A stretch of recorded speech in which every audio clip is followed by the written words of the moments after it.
In the shadow of the pyramids, a team of archaeologists is zeroing in on a discovery that could rewrite ancient history. 33 years ago, I started looking for the lost city of the pyramids, and everywhere we put down one of these excavation trenches, we saw big walls. Alongside an abandoned soccer field, they found evidence of royal architecture. Something really big is lurking down there. What is this building? Is it a palace? Dating all the way back to the legendary pharaoh Khufu, this buried structure could be linked to the Great Pyramid itself. According to all the hints that we have, the building should be right here. We're about to see something that no one has seen for 4,500 years.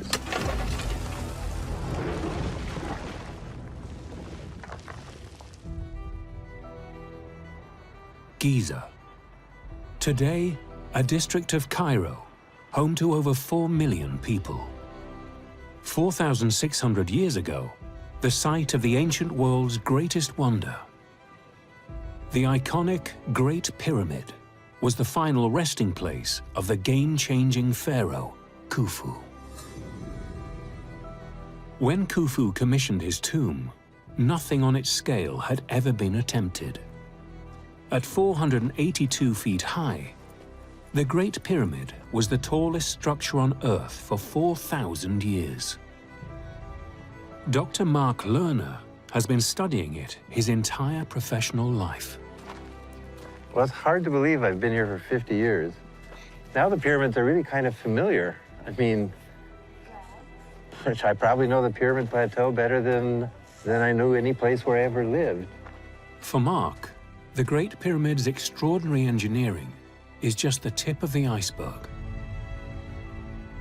There are greater questions to answer on the Giza Plateau. The story of the stones only takes us so far. Archaeologists already knew there was a city here at Giza, the city of the dead. I mean, to really understand the pyramids, you have to understand the people who built them. Where was the city of the living? If it took 20 or 30,000 people, where did they live? How were they fed? Where were they housed? Those were the questions that I started with. We knew that if we could find their city, its footprint would tell us something about how the king used the social organization of his time to get this job done. I had to turn my back to the pyramids and look out to the surrounding site. In search of a lost city, Mark chose to excavate a patch of waste ground just over half a mile from Khufu's Great Pyramid. In 1988, he hit the jackpot. Once we found it, it gave us something to do for the next 35 years. And we're still at it. Southeast of the pyramids, Mark made one of the greatest archaeological discoveries of modern times. The city of the pyramid builders. Dozens of mud brick homes for high-status administrators.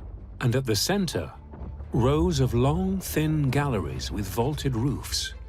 A giant dormitory building where workers lived, cooked, and slept. At the excavation's southern edge, the team has found mysterious stone walls 6 feet wide, so large they could only be part of a royal building. For 20 years, Mark has been waiting to expose the rest. Mark's discoveries have transformed our understanding of the people who built the pyramids. Not slaves as once thought, but ordinary Egyptians, well-fed and paid. But how the greatest construction project of ancient times was organized has long been a mystery. And the role played by the legendary pharaoh who built the Great Pyramid, unknown.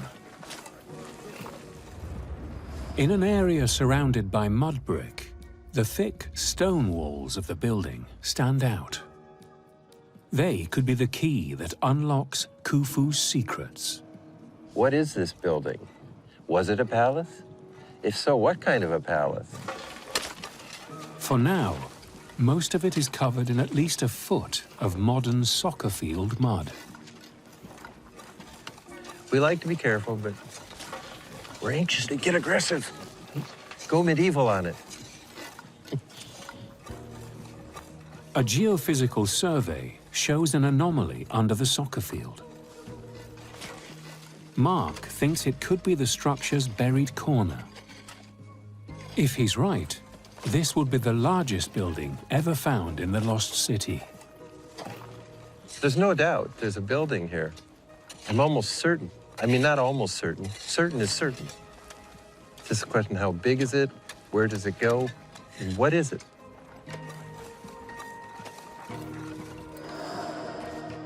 Mark decides to dig several trenches in line with the previously excavated stone wall. This should give the team the best chance of hitting the ancient building. Within an hour, a crew guided by Mark's long-term collaborator, Dr. Mohsen Kamel, has broken through the thick soccer field layer into the sand below. Mohsen, I think we should be seeing it by now, and we're just seeing clean sand. We'll give it another 20 centimeters or 30, and then we'll see. A man of faith. Mark wants to hit the building before the end of the day, but pit 1 is getting dangerously deep. And we don't have any long tape. Oops. Uh-oh. All right, I think we should get everybody out. The side of the square collapsed, so it's beyond being safe, so we have to stop it here. The team has dug far deeper than the building's expected depth. It has Mark worried. Now we're more than a meter below the level where the wall is running strong. If anything was there, we'd be hitting it. That's the thing, there's nothing here. Maybe the geophysics anomalies aren't positioned right on the map. The giant building should extend well into the soccer field. But the corner suggested by the geophysical survey is not where Mark expected. Perhaps it's not a palace at all. He decides to focus efforts on test pits 2 and 3. Mark authorizes some demolition work to check the trench's alignment with the building's previously excavated wall.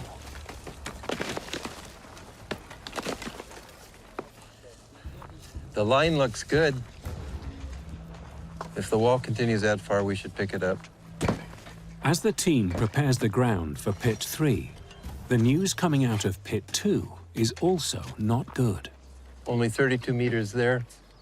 Wall, big buildings. Lost city. Here, just clean sand. Once again, they've dug beyond the expected depth of the stone wall and found nothing. We're at the water table. That means we're more than 2 meters underneath the level of the building wall. Just 32 meters to the north. All the clues point to the stone wall being right beneath them. Its absence makes no sense. After 20 years of waiting to dig, Mark now faces the possibility that his search for a royal palace might fail. Fifukhar. There's pottery. Oh my God. See? Well, that's highly intriguing. There's no doubt this is good 4th dynasty pottery from the time of the pyramids. Only moments ago, I was saying we have nothing, not even one shard, and now it's just popping up everywhere. It's not a lot, but it's a little that says a lot. It's the top of a jar. The pottery is evidence of human activity on this spot while the pyramids were being built. Perhaps the rest of the royal building is down there after all. As Mark's #2, Dan Jones, supervises the delicate work on test pit 2, energy levels are ramping up in Pit 3. Mark watches with anticipation. Mark, they've located a wall down on the bottom in the second trench. A wall? My God. Wait, are you serious? Yeah, no, come and have a look. That's all here, yeah. Mark's search for an ancient royal building within sight of the pyramids has had a major boost.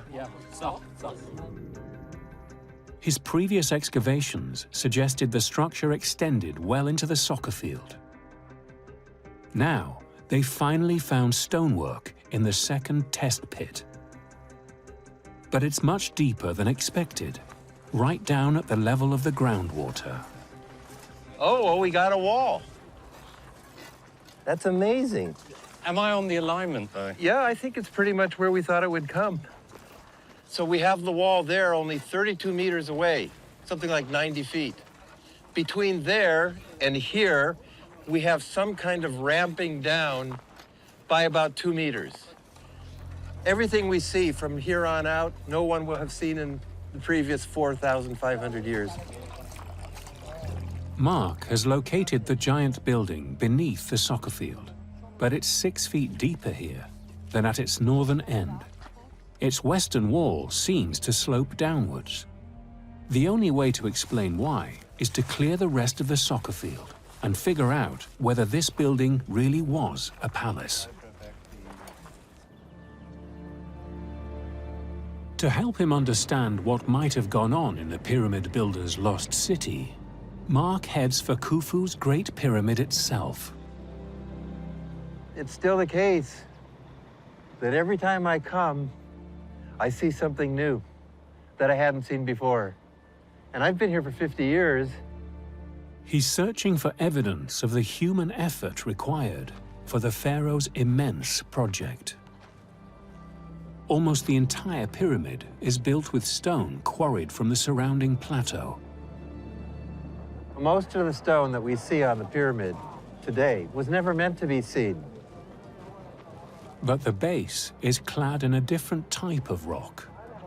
If you imagine the entire acreage of the pyramid covered with this beautiful polished white limestone, that's what the pyramid looked like when it was brand new and complete. Geologists have worked out that this fine white limestone comes from a quarry at Tura, 8 miles away. The ancient Egyptians were good geologists in their own right and knew where to go to get the best stone for the right purpose. Inside, Mark explores the pyramid's closed-off interior. Even the internal passages are lined with high-value material. So the Grand Gallery is one of the ancient architectural marvels worldwide. The laid-in stone of the internal passages and chambers is from Tura. Every surface bears evidence of the craftsmen who worked it smooth, with chisels made of copper, mined more than 100 miles from the pyramids. The human story, the story of the human hand that created the Great Pyramid, is there in details like these chisel marks. 150 feet up, in the center of the pyramid, is the king's burial chamber. A protective cocoon of solid granite, shipped all the way from southern Egypt. This is where the king was buried as a god that had ruled the Egyptians on earth. It was meant to be the darkest, most inaccessible place in the universe. Everything we're finding in the lost city of the pyramids was all about building this room.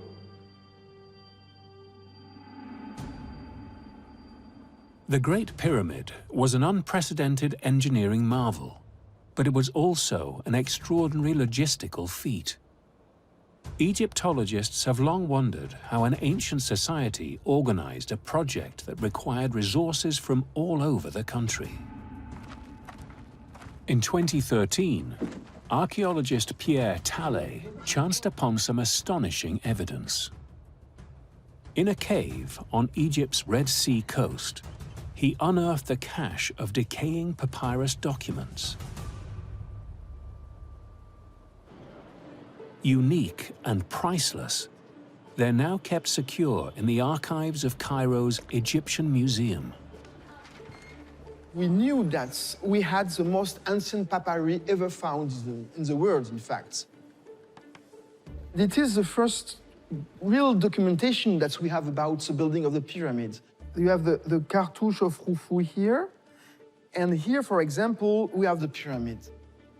We get really excited when we were reading it, because it was evident that it is a logbook of a team of sailors that were supposed to bring material for the construction of the Giza complex of Khufu at the very end of his reign. The papyri were written by the crew's overseer, Inspector Mera.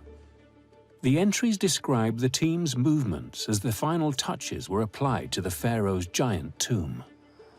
Inspector Merer is traveling by boat, sailing towards the pyramid of Khufu, loaded with stones. Mera's records reveal his workers shipped limestone 8 miles from a quarry in Tura to Khufu's pyramid site in Giza.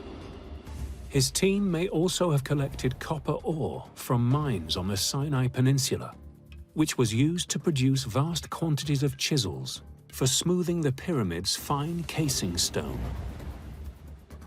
Mera was just one of many overseers keeping detailed logs of their work. Why the records were sealed in a cave is unclear, but the arid soil ensured the script survived for 4,600 years. I think one of the interests of those papyri is that they're beautiful, in fact. I'm in love with them. The way they kept their records, it's really impressive. The building of the Pyramid of Khufu is a great project of the reign. You can see that all the resources of the country are concentrated to build the pyramid. Here you have the most impressive pieces, but we still have about 500 fragments to study, and we have to extract all the valuable information from them. It will take Pierre years to decipher every last fragment of text. But each tiny scrap could help piece together how the pyramid project was run.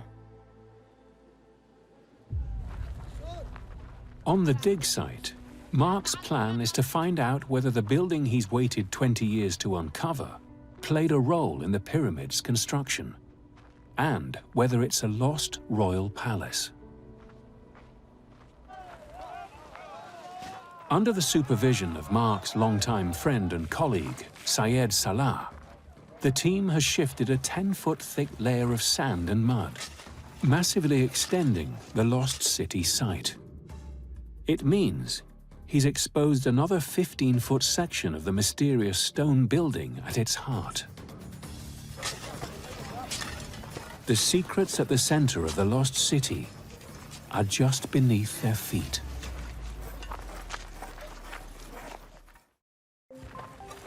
The team has spent days shifting 4,500 years worth of mud and sand from what they hope might be a pyramid-era palace.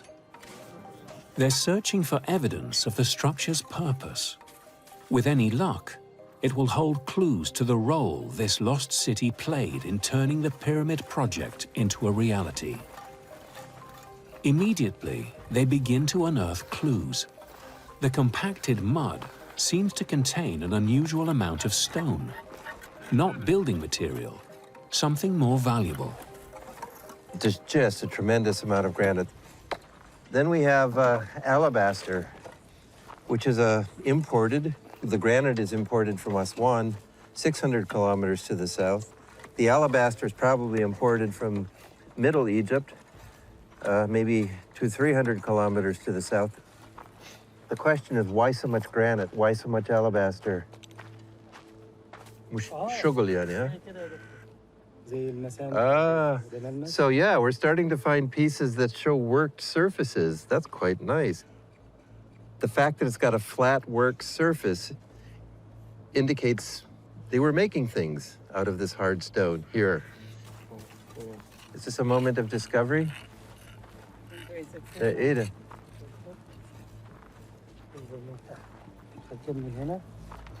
Yeah, it looks like we have a corner. It looks like a base, like of a statue.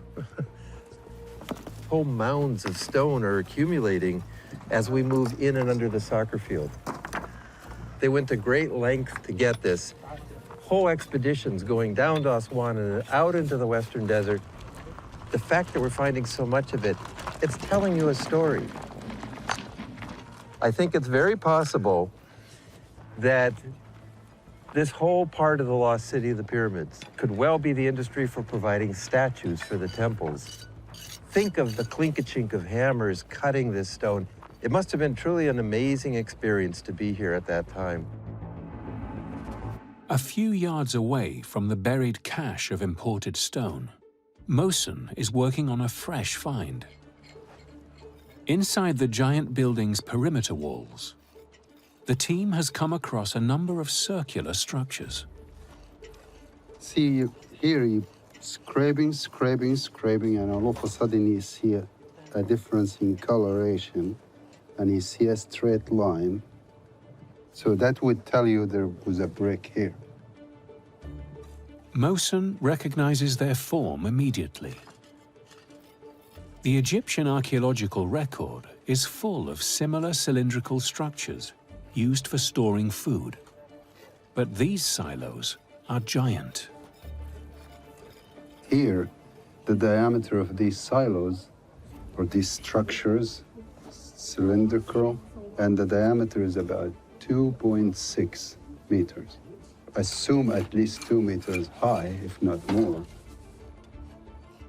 This is a silo that, let's say, on industrial scale. The silos are enclosed by the thick stone walls of the royal building itself. They could hold clues to how the pharaoh managed the resources needed to get the pyramid built. Archaeologist Claire Mallison specializes in studying the site's most minute evidence, plant matter.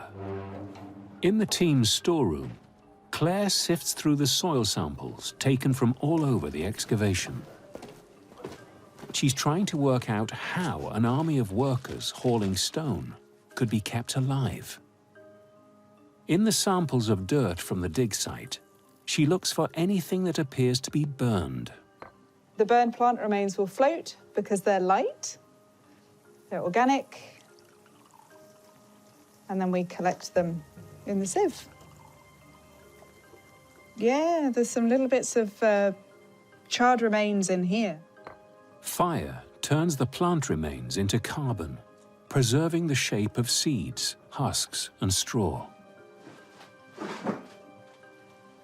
By far the most common plant species Claire finds on the dig site are wheat and barley. What we can tell from the plant remains that's really exciting is that they were provided with ready prepared grains, probably by the pharaoh, because they're working for him. They're building a pyramid. He doesn't want them distracted by having to do lots of work on their food preparation.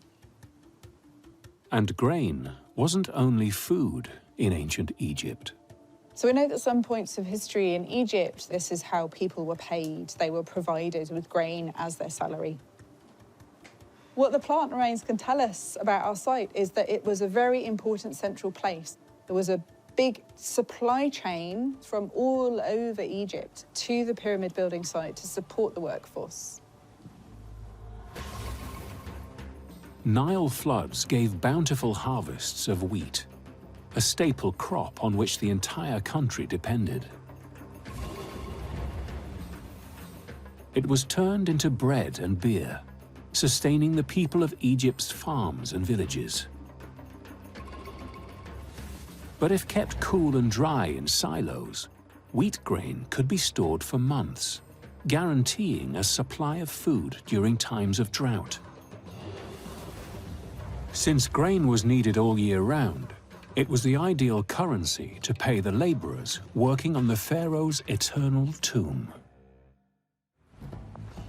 The most secure place for the king's vast grain reserves might have been within the walls of the city's giant stone building.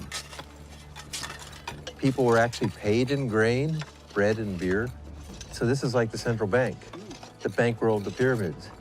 You got to keep that in mind with your pick. Mark believes the row of silos continues beneath the soccer field. Exactly how many is still unclear. But what is certain is that the royal building protected huge quantities of Egyptian wealth. On the other side of the site, the team is searching for the end of the building's stone wall. Yes, Syed. Is the wall still going? Still further? Piplaster? Shoop? Oh my God, look at that. Other wall just keeps going and going. There's really big architecture down there. But work is hampered by an insurmountable problem.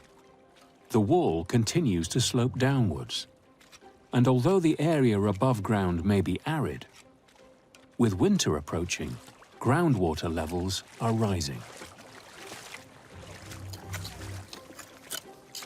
The team can't excavate underwater, but Syed continues to search every square inch of ground he can.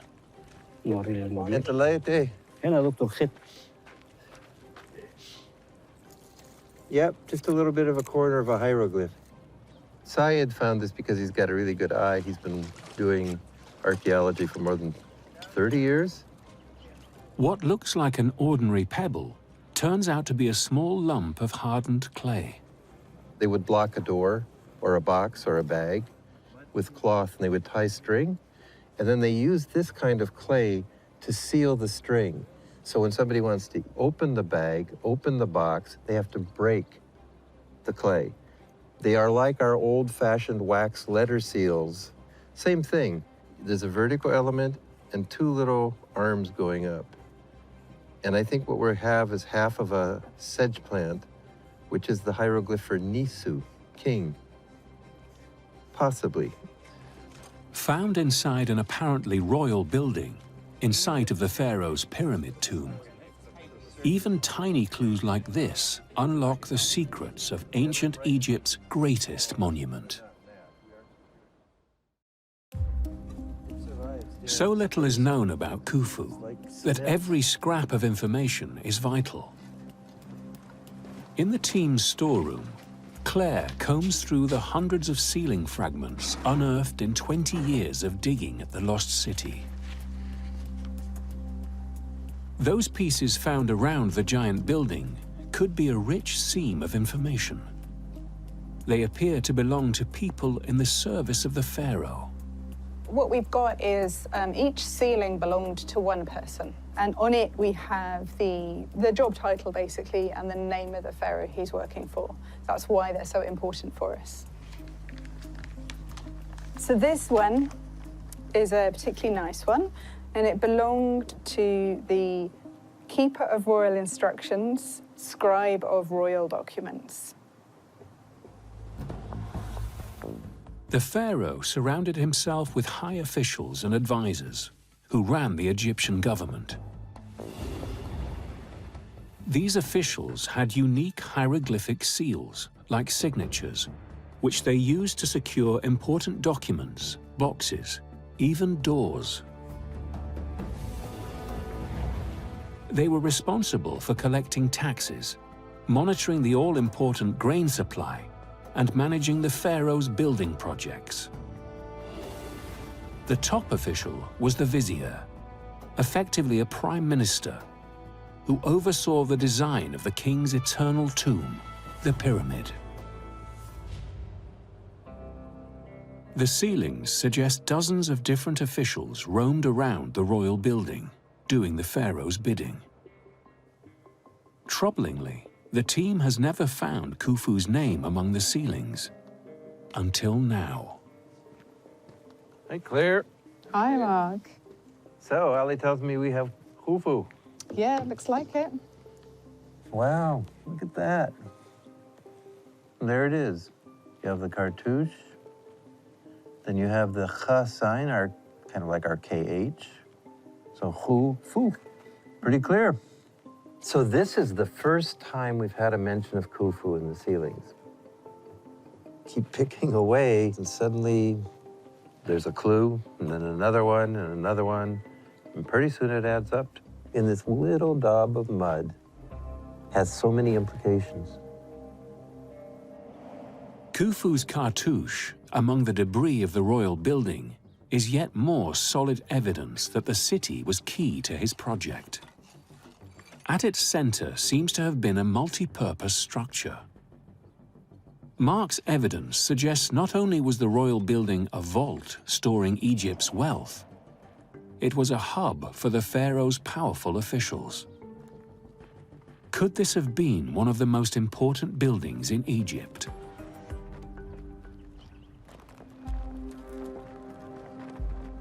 Pierre has come to Giza to meet Mark. Among the scraps of papyrus he excavated on the Red Sea coast, he's found what may be critical new information for understanding the lost city of the pyramids. So Pierre, this is papyrus D, but it just looks like a series of very small fragments. Yeah, unfortunately, this papyrus was not so well preserved, but it is probably the most interesting for the Giza area. Within the workers' diaries recorded in this papyrus, Pierre has discovered references to a special building near the Great Pyramid. We have a mention of the Khenu, the royal residence somewhere. Whoa. So that's interesting. You actually have the mention in a document of a palace of Khufu? Yeah. Ancient Egyptian pharaohs had multiple palaces, including both private homes and administrative headquarters. If Pierre's translations of the fragmentary papyrus are correct, Mark's giant structure could be one of the royal buildings mentioned in the text.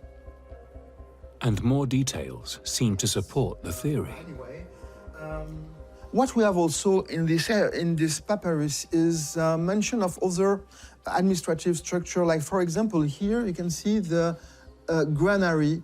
What we have actually found are a series of big silos. So we have a granary.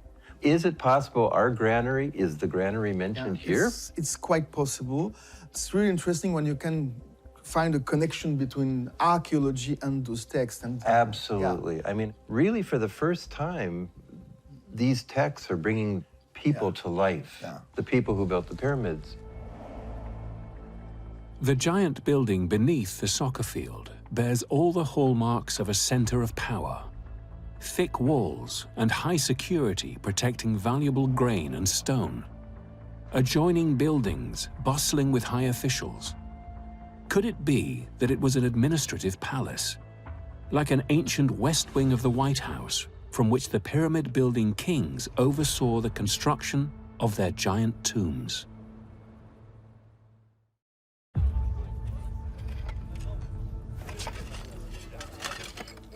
On the dig site, another season is moving towards a close.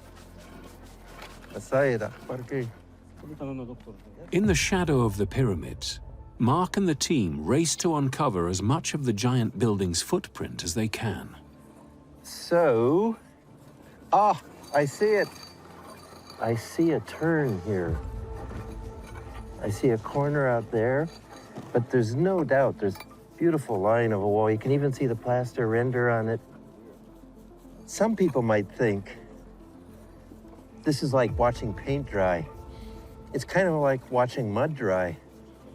But, you know, it's like just identifying little corners like this, walls, corner by corner, that we came up with the whole map of the lost city site. The mud brick homes and workshops of the settlement sprawl some 7 hectares beyond the royal building. But Mark's quest to understand the people who built the pyramids has taken him all over the plateau. In 2015, the team discovered more buildings to the southwest of the city. Curiously, they're cut off from the rest of the site by a wide gap. By uncovering the full extent of the huge building beneath the soccer field, Mark hopes to find out why. The team has shifted hundreds of tons of sand in search of the royal building's southern limit. But for now, they can go no further.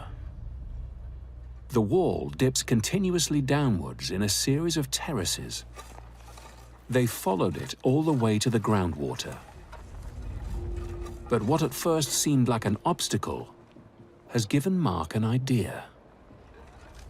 Syed, are there any walls in here? في حيطان هنا؟ وبعدين فانوس.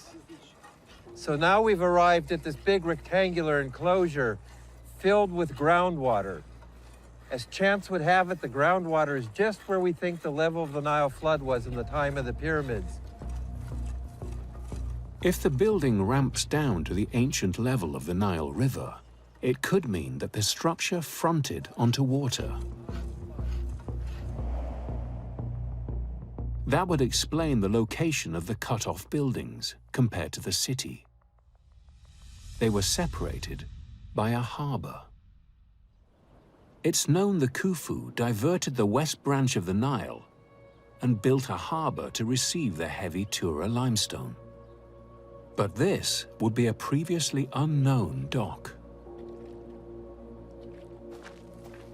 We're going to take an elevation on the wall as far as we've traced it into the groundwater. All right, Dan, if you can give me an elevation on the wall, I want to know if we're at the level of the Nile flood during the time of Khufu. Okay. It should be about 14.5 meters above sea level. What's the elevation? 1451. 14.51. The wall's height above sea level suggests that 4,500 years ago, this area would have been filled with river water. It would have been an ideal dock for receiving the most valuable goods, and perhaps the king himself. There's a whole series of little ramps going down into this rectangular enclosure that's now filled with water. I mean, the whole structure is starting to appear. It's a sophisticated port structure. When people were thriving in the city, men were carrying baskets of grain and other commodities up into the enclosures and the compartments. It's all really coming together.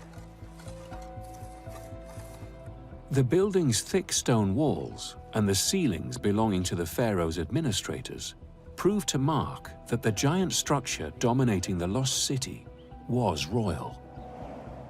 It seems the building also had its own harbor, built to receive precious goods and powerful people. To find the last wall of the building, Mark now has to wait for the groundwater level to retreat.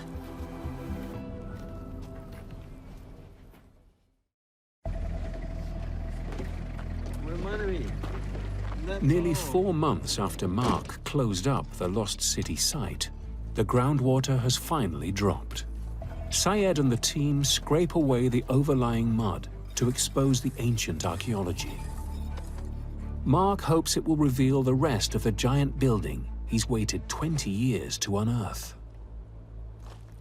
As soon as the men clear the surface, walls just pop out asking to be mapped. Where Syed is brushing, you can see the bricks showing, brick by brick. And what it seems to be is the frame of a doorway coming into this unexcavated part of the royal building. All this is new. Nobody's seen it for 4,600 years. This morning, Syed has been delicately cleaning what appears to be the last of the stonework.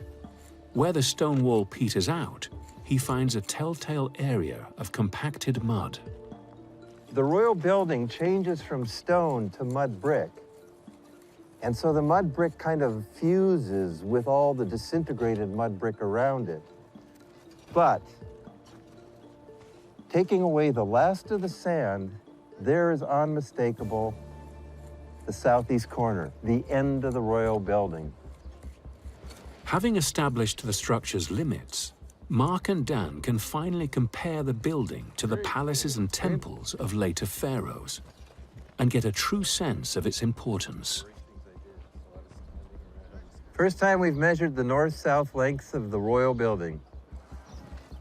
By pinpointing the coordinates of each corner on their city-wide archaeological grid, Dan can work out each dimension with millimeter precision. 99059. 0.644. So we're talking around 51 meters in length. Ooh, that's interesting. That's interesting. It's a standard 100 ancient royal cubits. Are very close.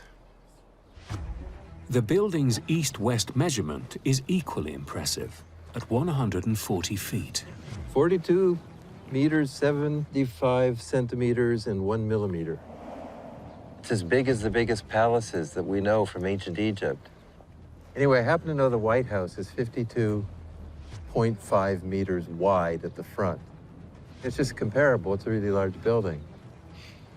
Thank God some of it's left for us to find. After half a century of searching, Mark has exposed one of the largest non-funerary stone buildings ever found from the time of the pyramids. The administrative palace on which the pharaoh's entire pyramid project depended. Mark's excavations have revealed the royal building covered a huge area of 23,000 square feet. Flanked by storehouses and workshops for master craftsmen working valuable stone. Inside, there were at least 30 silos that stored grain to pay the workers, accessed from above and below. The building backed onto a stone dock, giving it direct access to the Nile, making it the perfect hub from which the pharaoh and his officials could manage construction of the greatest monument on Earth. Today, Mark is closer than ever to understanding how the great pharaoh Khufu and his successors transformed the Giza Plateau and Egypt itself. To build the pyramids, you know, it wasn't just stonework. It was far, far more than that. You needed to feed the people. You needed granaries. You needed fine craftsmen to work the granite. Egypt at this time, all evidence indicates, was largely an agrarian society. When Khufu came here to build the Great Pyramid at Giza, it required a whole infrastructure that was new and different. But a city like this was unprecedented. It set that society on a whole new spin like a gyroscope. And that resulted in the next 3,000 years of Egyptian civilization. 50 years after starting his quest to understand Khufu's Great Pyramid project, Mark has exposed the buried secrets of the last surviving wonder of the ancient world. We're putting the light on the people who built the most gigantic structure in the world until the turn of the 20th century. This material, this pottery, these ceilings, this is the real treasure, the lost treasure of ancient Egypt.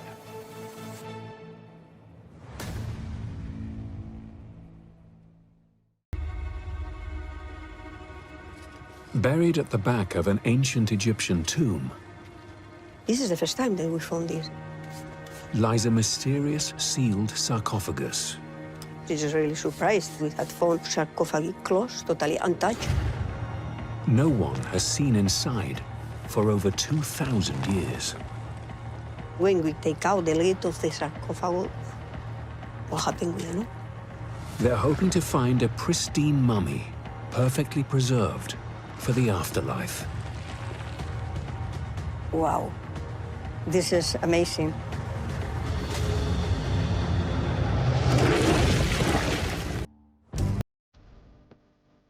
Egypt, home of the mighty pyramids and the most famous tombs in the world.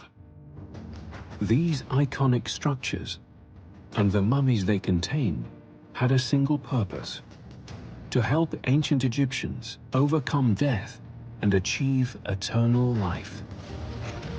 Today, archaeologists across Egypt are searching for new tombs and mummies to understand the extraordinary lengths Egyptians went to achieve life after death. They decode the ancient rituals thought to grant immortality, investigate how Egypt's wealthy elites buried their dead, and search for clues to what happened to these beliefs as ancient Egyptian civilization came to an end.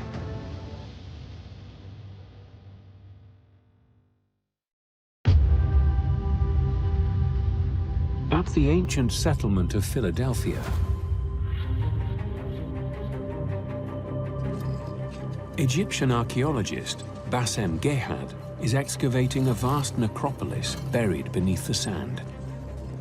This is the cemetery of ancient Philadelphia that extends all over this huge space that was occupied for more than 6 centuries. Philadelphia was once a bustling metropolis during the era of Queen Cleopatra, ancient Egypt's last dynasty. Bassem has spent over 8 years sifting through the desert sand to reveal its hidden secrets.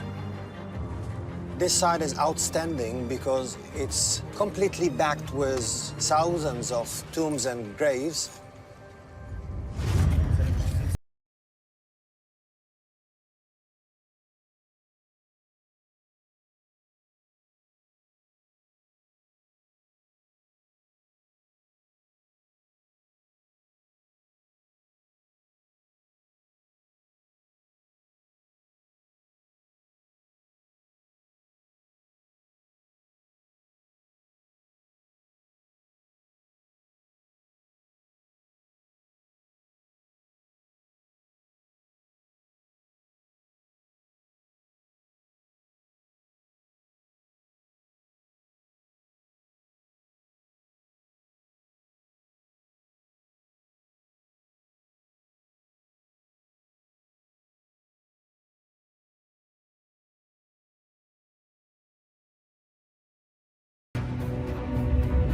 High up in the rugged hills, far from the valley floor, the ancient citizens of Philadelphia built a series of mysterious graves. They laboriously carved holes into the solid limestone, some of them shallow, others up to 40 feet deep. Here, they buried their dead, around 500 in total, entombing them in rocks. For nearly 1,500 years, no one had any idea that these graves existed. What can these tombs reveal about the owner's beliefs in the afterlife? To uncover what lies at the bottom of the shaft, Bassem's team must piece together several ladders to form one long enough to reach the bottom. We are doing the proper preparation for the rope and ladder so that everyone would be safe maneuvering and working around this shaft. It looks like this shaft is really deep, almost like 14 meters down. No one would like to fall in this shaft. I mean, this would be the final ticket to the afterlife. Next, they must raise the mammoth ladder and carefully lower it into the long, dark shaft. ارفع ارفع ارفع ارفع ارفع فوق اعلى اعلى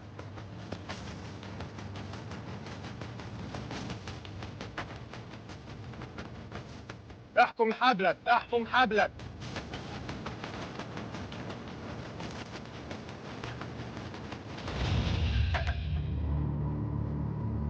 With the ladder in place, Bassem prepares to make the descent into the unknown. The moment you start to prepare yourself to get inside the burial shafts, you get really nervous because you have all the good thoughts, but also some bad thoughts. The shaft is over 40 feet deep. A fall here could be fatal. It's really deep.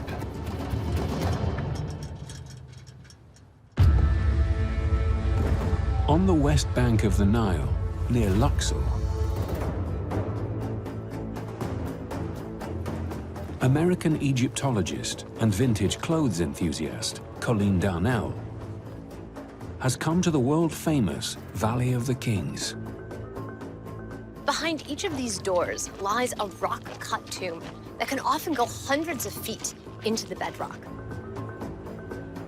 Colleen wants to decode inscriptions inside these tombs to learn more about what the ancient Egyptians believed happened to them after death.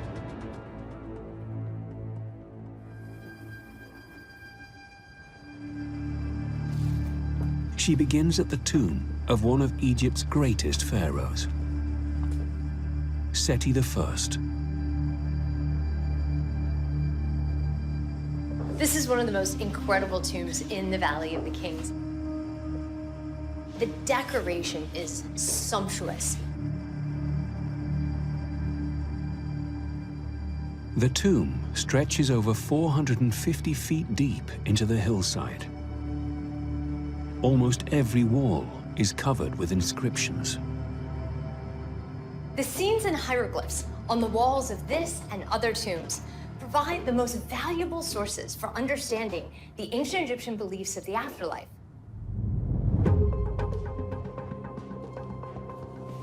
One wall in particular draws Colleen's attention.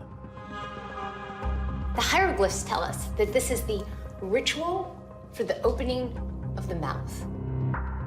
The opening of the mouth ceremony was a crucial step before the king's mummy was ceremonially placed in its coffin and sealed in the tomb. As the scenes continue, offerings are made to the deceased king. At the conclusion, not only is the mouth of the king opened, but also his eyes. The purpose of this entire set of processes is so that the king, after death, can live again in the afterlife. The ancient Egyptians believed that when a person died, elements of their soul became separated from their physical body. But the spirits still needed that body in the afterlife.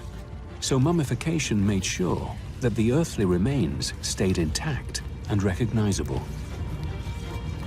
A priest, wearing a mask depicting the god Anubis, performed rituals to symbolically open the deceased's eyes, ears, and mouth, so that when body and spirit were reunited, the deceased was able to see, hear, and speak in their eternal afterlife.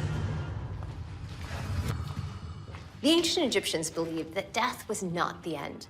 With the proper preparations, it was merely the beginning of an immortal journey of the soul through the afterlife. So what did the ancient Egyptians believe their ultimate destination was after death? To find out, Colleen wants to investigate another remarkable tomb in the hidden village of Deir el-Medina. At the ancient city of Oxyrhynchus, 100 miles south of Cairo, a Spanish archaeological team led by Esther Pons Mellado and Maite Mascot Roca is excavating a vast necropolis.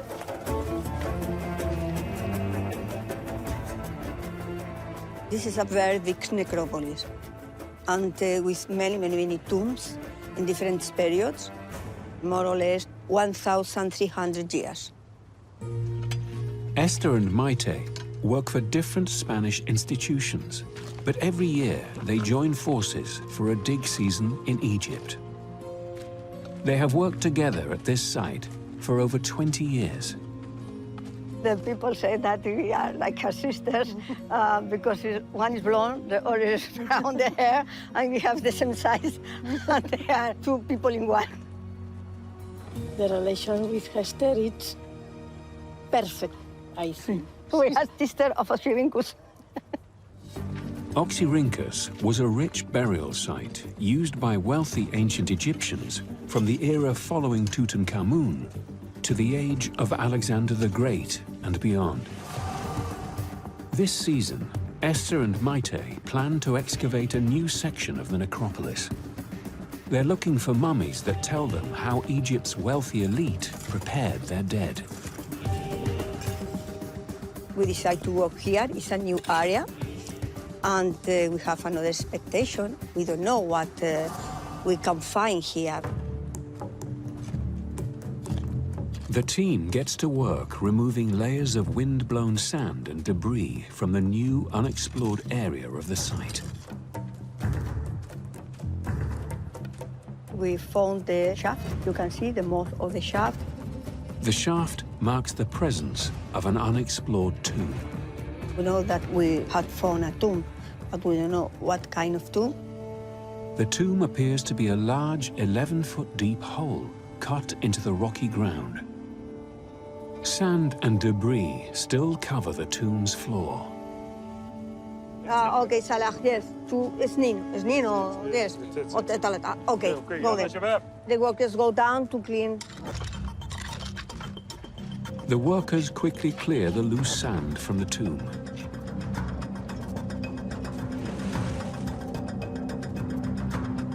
Esther heads down to investigate. You see? They continue down this. Huh? The tomb is bare, but a pile of rocky debris appears to be blocking a void at the back. If we take out this area continues to the north, and it's long, eh? Esther begins to document the void, but quickly spots an issue. The problem is the ceiling, because you can see this is the natural rock, and it's not in good condition, and in this moment it's very dangerous to walk here, because you see the rocks, you go down your head, eh?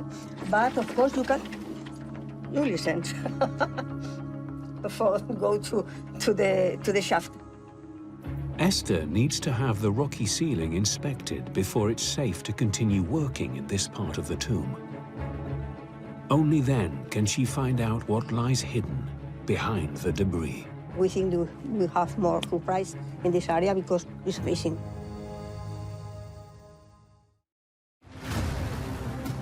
High in the mountains, near ancient Philadelphia, Bassem is descending a narrow 44-foot deep shaft to explore a new tomb. What we are looking at now is the core of the mountains.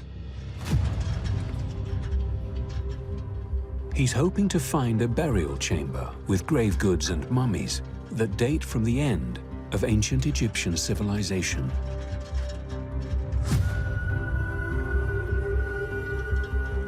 At the bottom, Bassem can finally explore. I'm really excited to investigate what could be inside this room.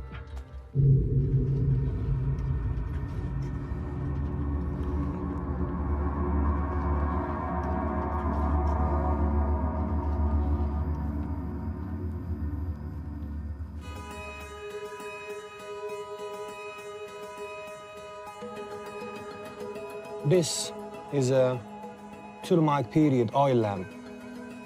It was placed in this small niche during the funeral and placing of the mummy and the coffins in this room. It's really unique because finding this material in context is something really rare. The oil lamp is a clue that the tomb dates from the very end of ancient Egyptian civilization. It means someone must be buried here. Imagine yourself placing one of your family members, his coffin and his mummy inside this room. It must have been really dark. This is really something special. 2,000 years ago, the ancient Egyptians only had ropes to haul themselves and the mummy in and out of the tomb. It would have been difficult and very dangerous. At the other end of the chamber, Bassem can explore no further. This looks nearly 5 meters long, so it's a really big room. This is an enormous amount of work that has to be done to take out all of this sand from here. Bassem's team gets to work removing debris from the tomb. It's slow going. Just like the ancient Egyptians, they can only remove the sand one bucket at a time.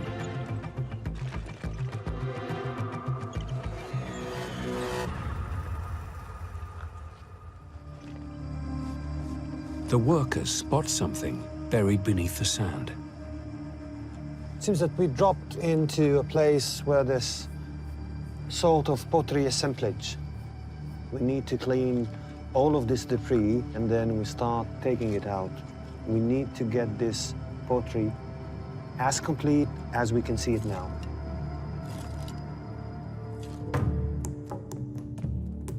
At the Oxyrhynchus necropolis, the ceiling in Esther's tomb has been inspected for safety, and they have been given the all clear to continue excavation work. For us, it's very important because we can continue, of course, working, and it's not danger.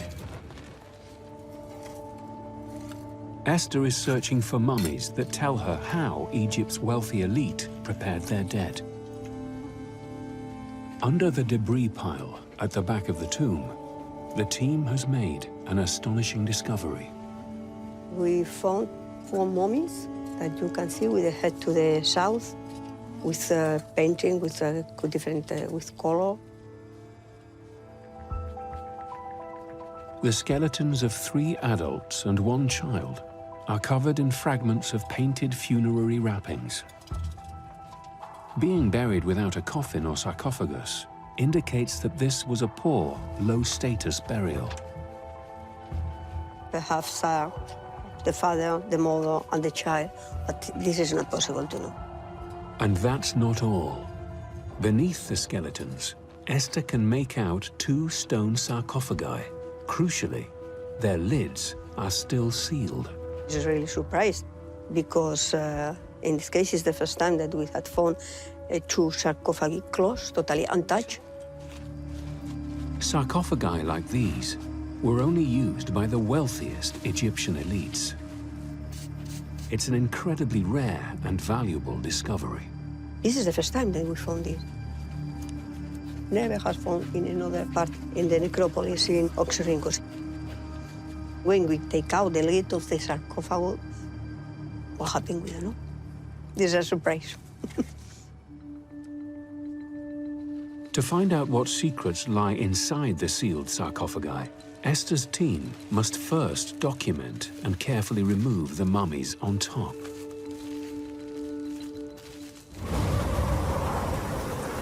But on the surface, the weather takes a turn for the worse. A sandstorm could blow sand into the open tomb and jeopardize the team's delicate work. When it's really, really bad and the wind is very, very, very strong, we need to stop because it's not possible to work. It's not good for the workers, for the team. Near Luxor, Colleen is traveling to the remains of the ancient village and necropolis of Deir el-Medina. She wants to understand what the ancient Egyptians hoped awaited them in the afterlife.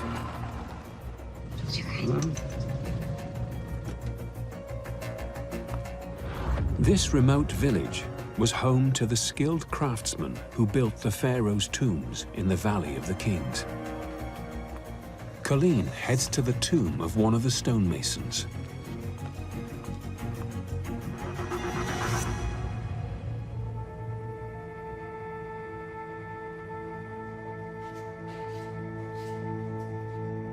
Despite its relatively small size, it's elaborately decorated. This is a beautiful scene showing an idealized agricultural landscape, from plowing and sowing to the abundance of plant life along the Nile. This text tells us the name of this agricultural paradise is the Field of Reeds. The Field of Reeds is one of the ways in which the Egyptians could imagine the pleasurable aspects of the afterlife.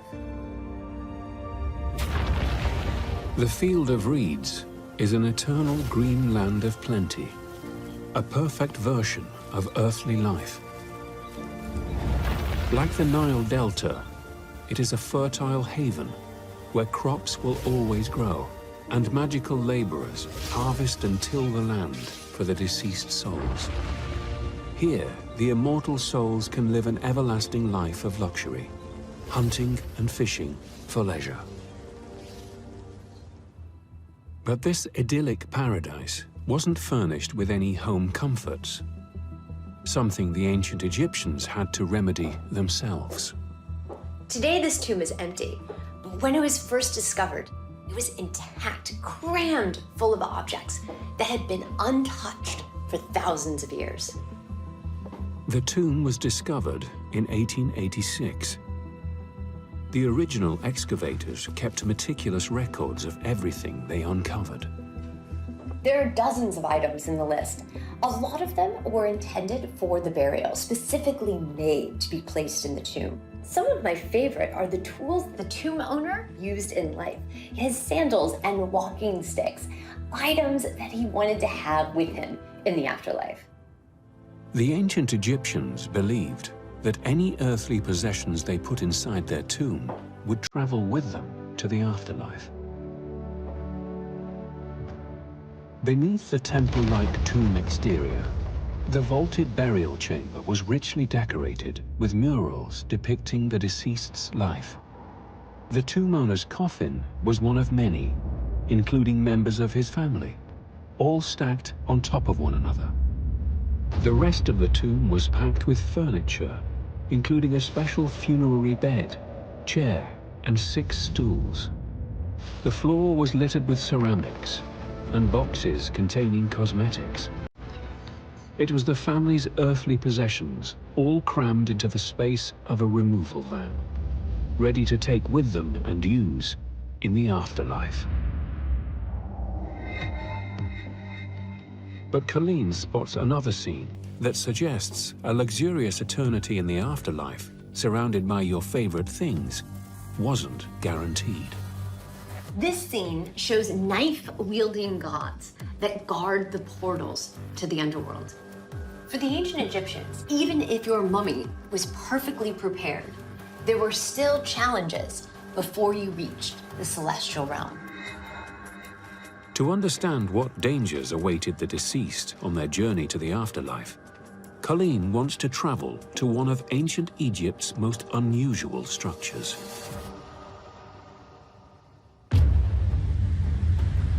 In Philadelphia, Bassem's team has nearly finished clearing several tons of sand from the tomb, and they've made a major discovery. What we have here is 2 amazing pottery coffins. The pottery coffins could provide Bassem with valuable evidence of burial practices and beliefs at the end of ancient Egyptian civilization. The team is working to understand and investigate what was inside this coffin. We have plenty of sand and soil that we need to work really carefully. We already started to find some skeleton remains like this sternum bone. To understand more about the coffins and their owners, Bassem plans to remove one from the tomb and take it to his lab for analysis. But moving a fragile 2,000-year-old pottery coffin will be an immense challenge. I'm really amazed how they have managed to get the coffin and the mummy down to this room. I'm also willing to test the reverse of this process, taking one of the coffins up to the surface. The team below carefully removes the remaining soil and bones from the coffin. Up top, Bassem gets ready to oversee the lift. The plan is that we will prepare almost the same size wooden box that was reinforced with beams, and then using the rope, we will take it from the burial chamber up to the surface. شيل معاه مروان من قدام يلا. There's a lot of tension in this job to get it done properly. We don't want to lose the coffin.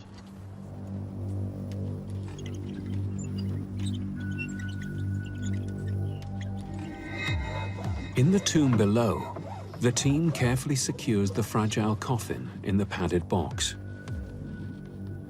Up on the surface, Bassem and the workers prepare the winch. We have to go back to the old school, using the rope to take it up, the same way that the ancient Egyptians used ropes to descend in this burial chamber. It's a reverse process of what was going on 2,000 years ago. Finally, everything is set. Bassem gives the go-ahead to begin the lift. شد سنة بسيطة. سنة بسيطة.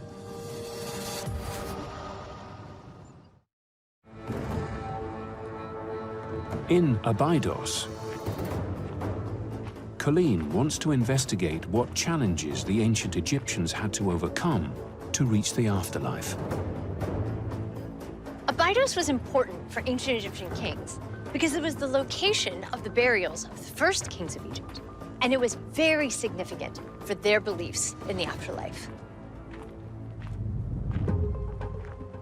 Colleen explores an unusual structure called the Assyrian. I've been studying this monument for years, but it's the first time I've been inside. It's absolutely amazing. Like Seti I's tomb in the Valley of the Kings, the passageways are decorated with elaborate scenes etched into the walls. This is the god Osiris, represented dozens of times on the walls. And here is his important title, Heka Duat, Lord of the Underworld. Osiris was one of Egypt's founding gods and lord of a dark underworld realm called the Duat. In a passageway nearby, Colleen inspects a series of reliefs that paint a picture of Osiris's underworld realm. They describe the sun god Ra's nightly journey through Osiris's underworld and his passage through 12 gates, the same journey the soul of the deceased had to make to reach the afterlife. This is a text that we know as the Book of Gates. There are 12 massive portals or gates through which the sun god must pass, and they represent the 12 hours of the nightly journey. To reach the afterlife, a person's soul had to follow the sun god and make a long and difficult journey through the lands of the underworld. They had to cross a lake of fire that was patrolled by 4 fearsome baboons who could only be appeased by reciting the correct spell. And they needed to confront a giant serpent who represented Apep, the god of darkness and chaos. At the end of their journey, they had to face the greatest challenge of all, the lord of the underworld, Osiris himself.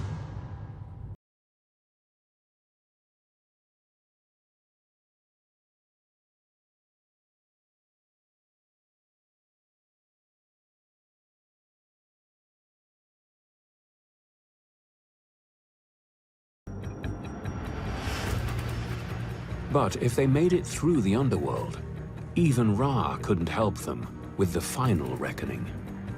In order to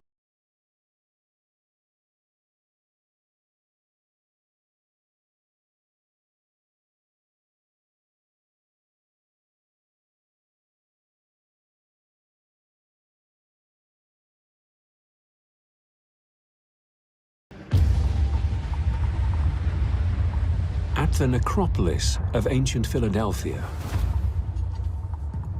سنة بسيطة. يلا. Bassem and his team slowly lift the fragile 2,000-year-old coffin from the tomb below. The coffin could contain valuable evidence of beliefs and rituals at the end of ancient Egyptian civilization.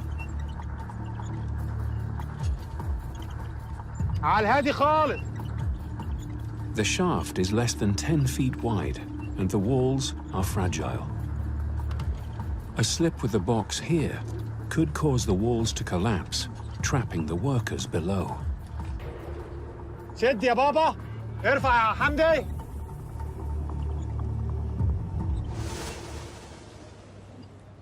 Finally we did it.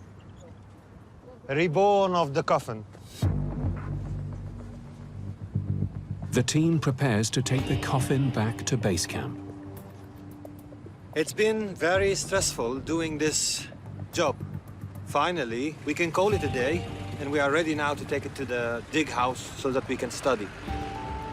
Bassem will now clean the coffin and analyze the bones to try and unlock their secrets.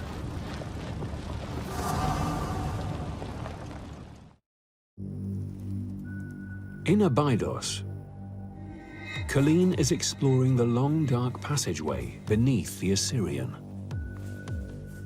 She searches the walls for clues to the final test a person's soul must pass before they can spend an eternity in the afterlife. This is a representation of the judgment hall of Osiris, what awaited the soul of the deceased. And one of the key elements of this scene is a set of scales. Here the scale pans are empty, but if this were the judgment of an individual person, one pan would have the feather of truth and the other pan would have the heart of the deceased, weighing whether or not a person had lived a moral life. By weighing the preserved heart, Osiris would determine how a person lived their life. A pure heart that had lived a virtuous life would be light and balance with the feather of truth. For an ancient Egyptian, this was the ticket to eternal life, with the sun god Ra himself leading them into paradise. But if the heart was heavy, weighed down by guilt or wrongdoing, Amit, the devourer, would eat it, condemning the soul to live in hell. The ancient Egyptians feared that if the soul did not pass Osiris's test, they would be damned forever. Here we have the people who have died a second death. They have been set on fire and are condemned to spend eternity upside down. Failing Osiris's final judgment was a fate the ancient Egyptians feared more than anything else. But if they passed, a tranquil life of luxury in the field of reeds awaited.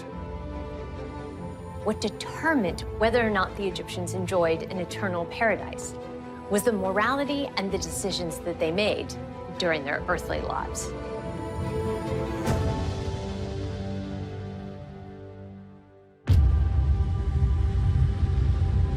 At Oxyrhynchus,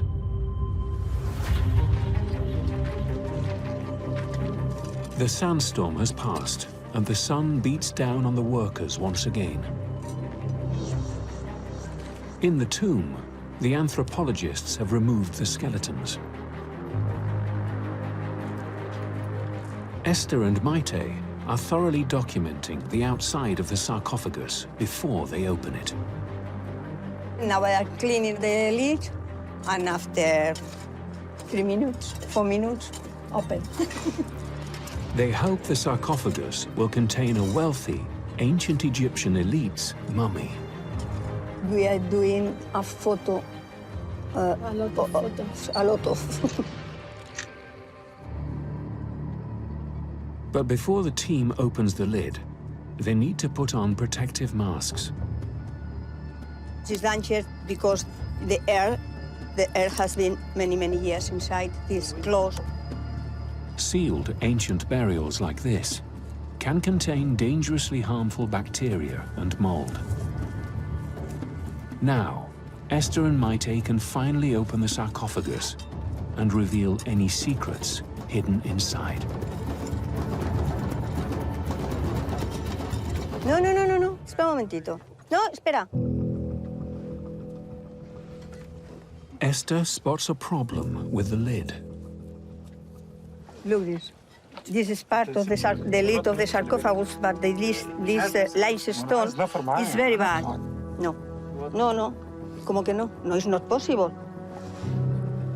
Fearing the lid could crumble onto whatever lies inside the sarcophagus, Esther and Maite decide to call for specialist help. He is Bernard. He is Bernard, restorer of the excavation.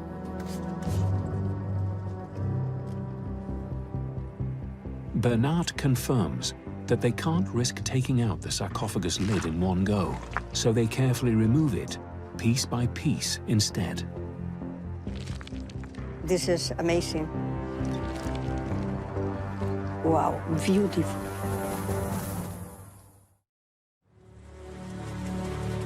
At the Oxyrhynchus necropolis, the team carefully removes the final pieces of the fragile sarcophagus lid.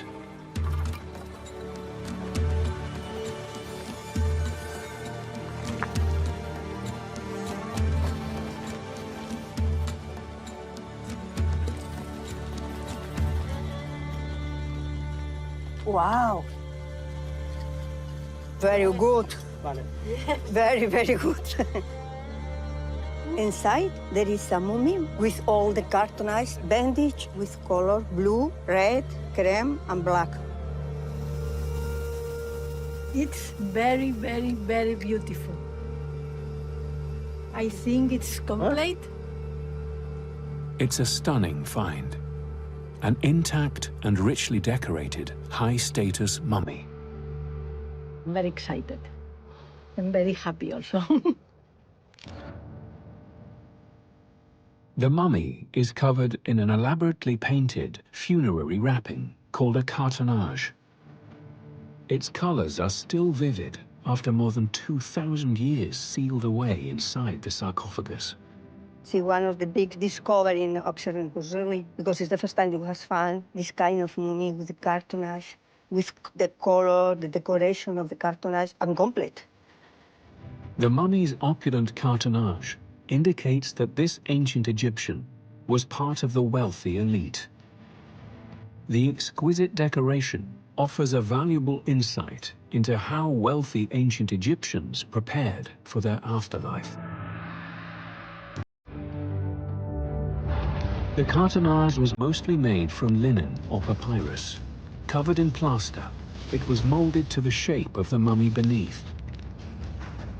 The mask was specially painted to resemble the deceased, with gold skin and blue hair symbolizing divine status. They decorated the broad collar with a winged sun, representing power and godliness. And on the abdomen was the winged goddess Nut, who protected the deceased. Mimicking many elements of a royal burial, a cartonnage gave wealthy Egyptians the best chance of reaching the divine afterlife.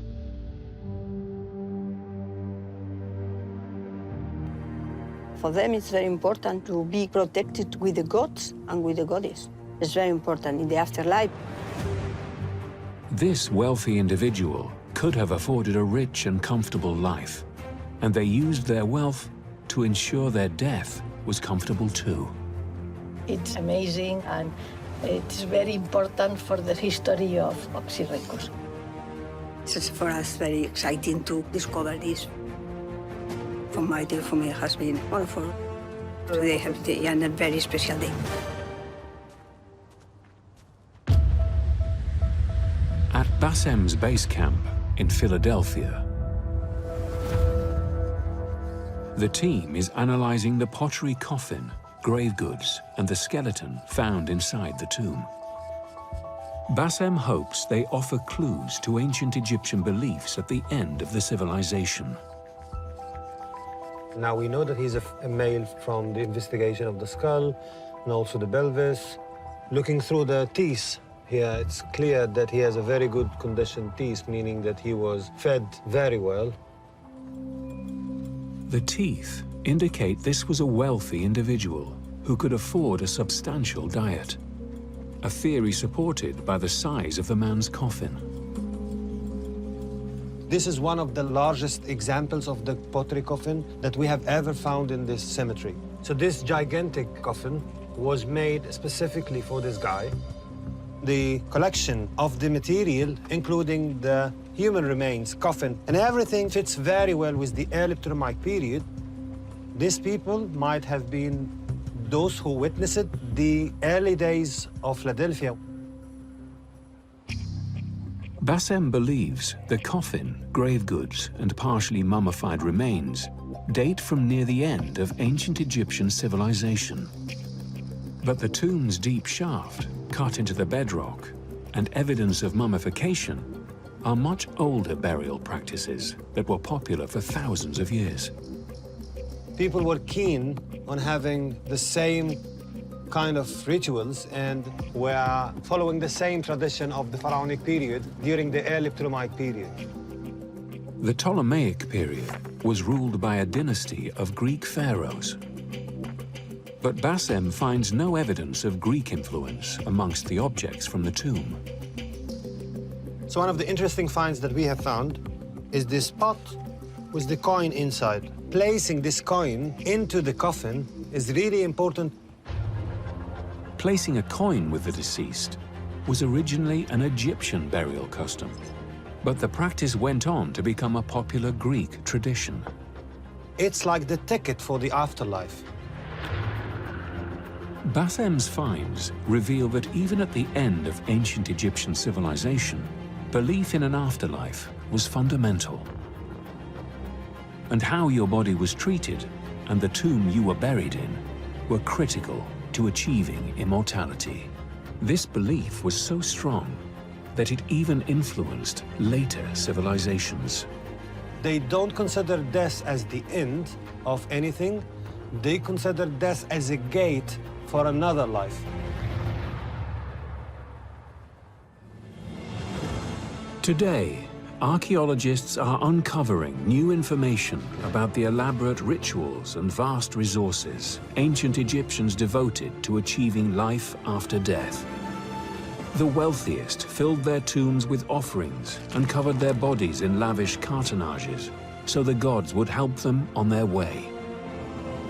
And at the end of a 3,000-year-long civilization, an obsession with living for eternity was still one of their most fundamental beliefs. In some ways, they succeeded. Their elaborate tombs and mummified remains are one reason their stories are still told today.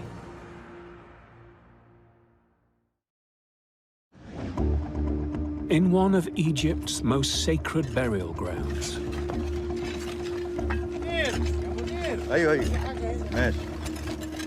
Oh my God, something is here. archaeologists discover a doorway to a tomb buried beneath the sand. I think this is a corner of the entrance, so we're gonna have to remove this gravel. They are hunting for evidence of Egypt's last queen, Cleopatra. Oh my God. There's something inside.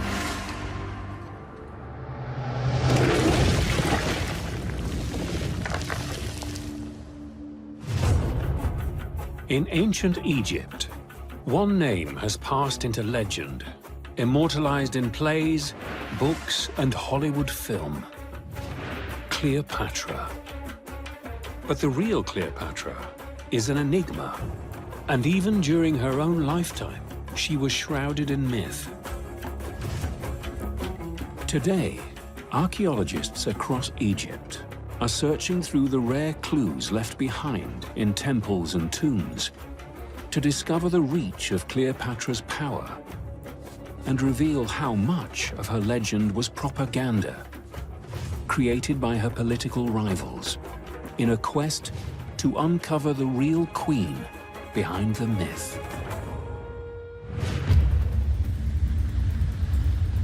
In the Saqqara necropolis, Japanese archaeologist Nozomu Kawai is investigating a mysterious tomb that dates to the time of Cleopatra. Saqqara is one of the biggest necropolis in Egypt, but no one has ever excavated on this eastern escarpment of the North Sakar Plateau. So we are one of the first explorers to investigate this area. In 2019, he made an intriguing discovery. The entrance to a many-chambered underground tomb, or catacomb. One brave team member crawled into the narrow space and glimpsed mummies and a statue of a goddess. But the dangerous cracks in the walls of the tomb forced Nozomu to abandon his excavation.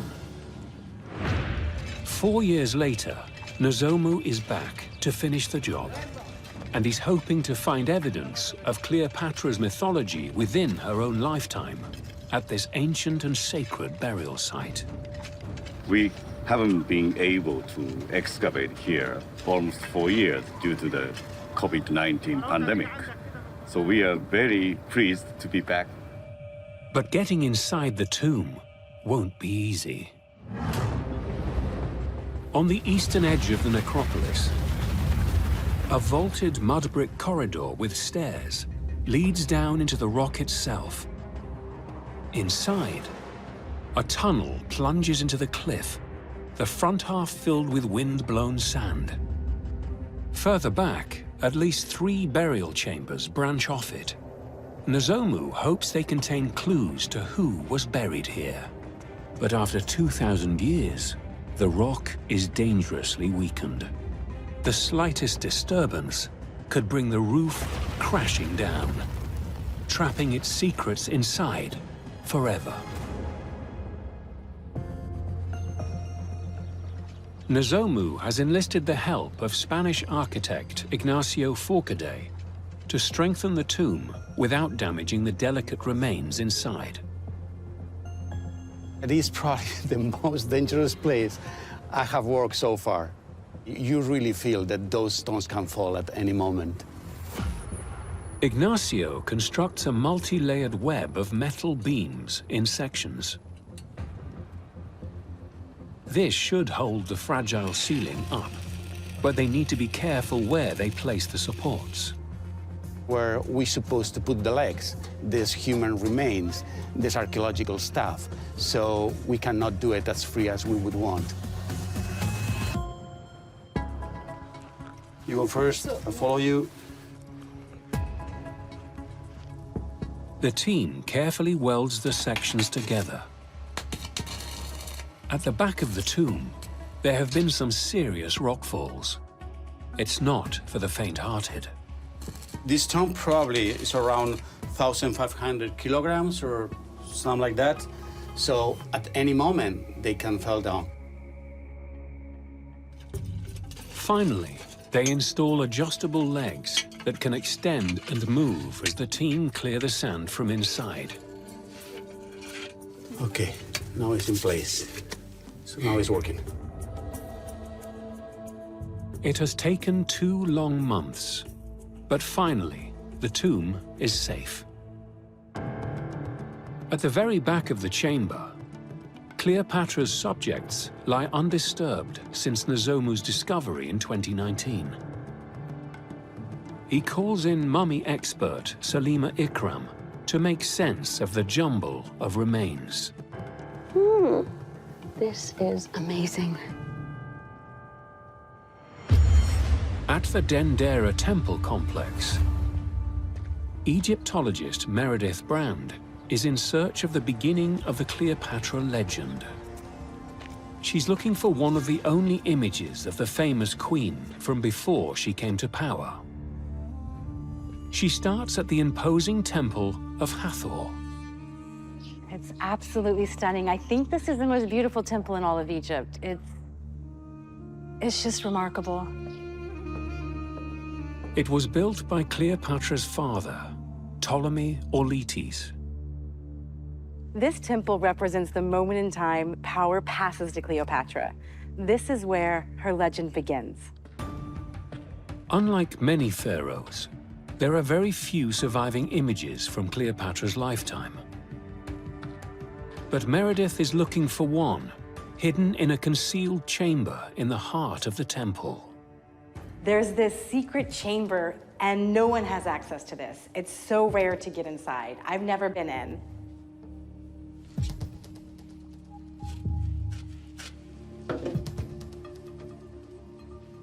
Oh, wow. Every inch of the narrow secret chamber is covered in hieroglyphs and pictures. I bet people haven't been in here for years. And it smells like bats, like bat droppings. It's quite pungent.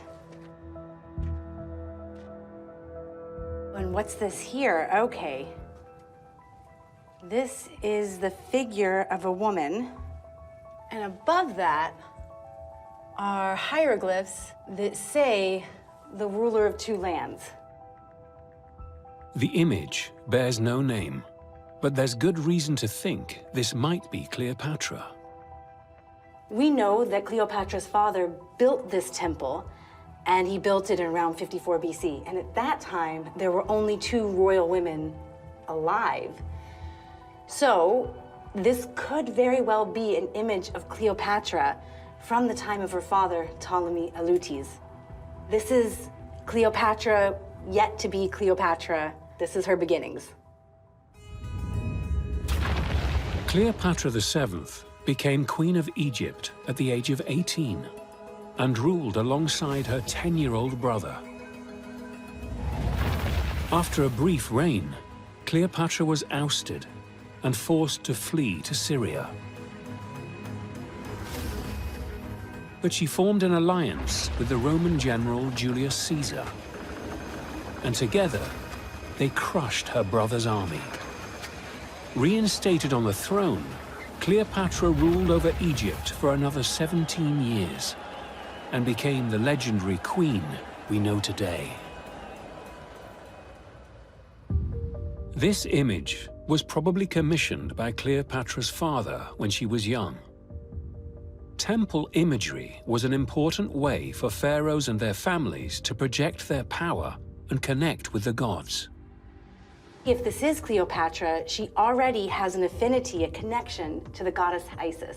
There's the crown of Isis. The religious symbolism associated with the teenage Cleopatra would continue to be an important part of her identity in later life. So much has been written about Cleopatra, covering her legendary beauty, her ruthless politics, and even her drinking habits. I want to find out if any of these are true.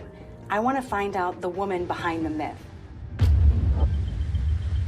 In Aswan, at the nobles' necropolis of Aga Khan, Abdel-Monem Said is hunting for undiscovered tombs from the time of Cleopatra. Abdel-Monem started his career here 30 years ago, but his love of Egyptology is as strong as ever. You can't imagine. You open something has already been closed so long a time ago. And it's fantastic. It's a very nice feeling, especially if you love your job. He's found a promising new tomb that he hopes he can date to Cleopatra's reign. Aswan is 500 miles from Cleopatra's capital in Alexandria. So if the tomb does date from her era, Abdel-Monem hopes it can provide clues as to how Cleopatra kept control of her vast lands. The first clue to the tomb's date is that it is hewn out of the rock with no built features. This was common for Cleopatra's era here in Aswan, when space was at a premium after a population boom. During this period, they had needed so many tombs in one time. That's why they were in a hurry to dig inside the mountain itself directly. Abdel-Monem and his team have to clear the entrance of sand and debris before they can enter the tomb. In the 100-degree heat, it's punishing work. Finally, he can get a good look inside. I can see crypts. It's a big one. In the temple complex at Dendera, Meredith Brand is investigating one of the most persistent legends about Cleopatra, her striking appearance. One of the mysteries of Cleopatra is her beauty. Certainly to Hollywood, she was a gorgeous woman, one of the most exquisite that ever lived. But what did Cleopatra really look like? Her body has never been found. There are detailed descriptions of her, but they come from Egypt's biggest political rival, Rome. One Roman historian described her on the day she first met Julius Caesar. I have an account from the Roman poet Lucan, and he describes her beauty in a very specific way. And in her baleful beauty, Cleopatra was lavishly painted. Lucan describes Cleopatra as excessively made up, completely painted. For the Romans, wearing this much makeup was deeply uncivilized. Women were supposed to be demure and restrained. They had a message they wanted to say about Cleopatra, and they wanted to let everybody know that the way she presented herself, the way she conducted business, the way she conducted politics was unacceptable for a woman. In ancient Rome, women were banned from holding political office. They wanted to discredit the very idea of a female ruler and justify why they had to conquer Egypt for themselves. But was there a kernel of truth in the Roman propaganda of Cleopatra as a dangerous painted beauty? A nearby inscription holds an important clue. Oh, this is a great scene. It shows a bunch of offering bearers in a line carrying offerings to the gods. And this one here, he's carrying these little balls in a bowl, and above it is the hieroglyph indicating that this is eye paint. It was so important that the ancient Egyptians inscribed eye paint offerings on the walls of the temple. It was this vital. In Egypt, eye makeup was a symbol that connected its people directly to a founding myth of their religion, the legend of the Eye of Horus. In an epic battle for the fate of Egypt, Seth, god of chaos, ripped out the Eye of Horus, god of the sky. But the divine mediator, Thoth, stepped in and magically restored Horus's damaged eye. The Eye of Horus was one of the most important symbols in Egyptian culture. Wearing it was believed to offer protection and healing. Cleopatra's dark, painted eyes symbolized the Eye of Horus, bestowing the god's protection and connecting her to their power. So this Eye of Horus is something Cleopatra would have looked at and would have understood that eye makeup was the way that you make yourself like Horus. It's the way you make yourself divine. This was the standard for ancient Egyptian beauty, for the humans and for the gods. Cleopatra, like many pharaohs before her, presented as heavily made up to her Egyptian subjects. But in Cleopatra's case, the propaganda served a second purpose. Because she wasn't actually Egyptian. She came from a long line of Greek Macedonian rulers. Greek and Roman women did not dress like ancient Egyptian women. They didn't wear the complete full face of makeup. So to Romans, to see Cleopatra, a Greek Macedonian woman, dressed in full ancient Egyptian style with the eye paint would have been quite shocking. Cleopatra's physical appearance was central to her queenly power over Egypt. She wore makeup to reinforce her position as an Egyptian pharaoh, even as she faced Roman disapproval. We look at Cleopatra and we ask the question, was she beautiful? Instead, the question should be, how did she use all of the gifts she had to rule Egypt as best she could?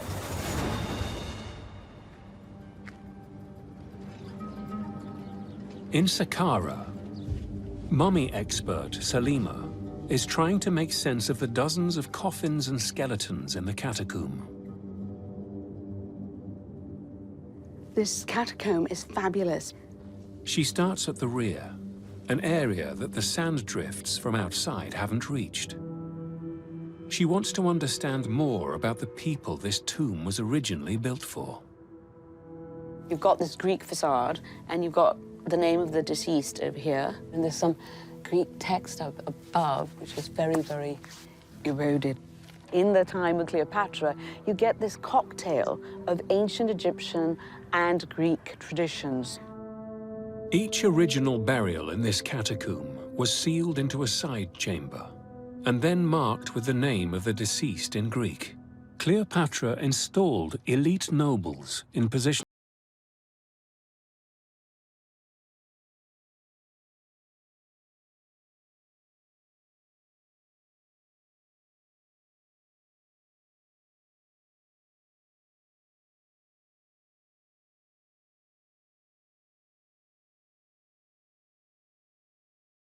Been sealed up, they opened it, and they put in another body. You've got the really super important person below, and someone who is of lesser importance is on top of this lovely coffin. Is there someone under you?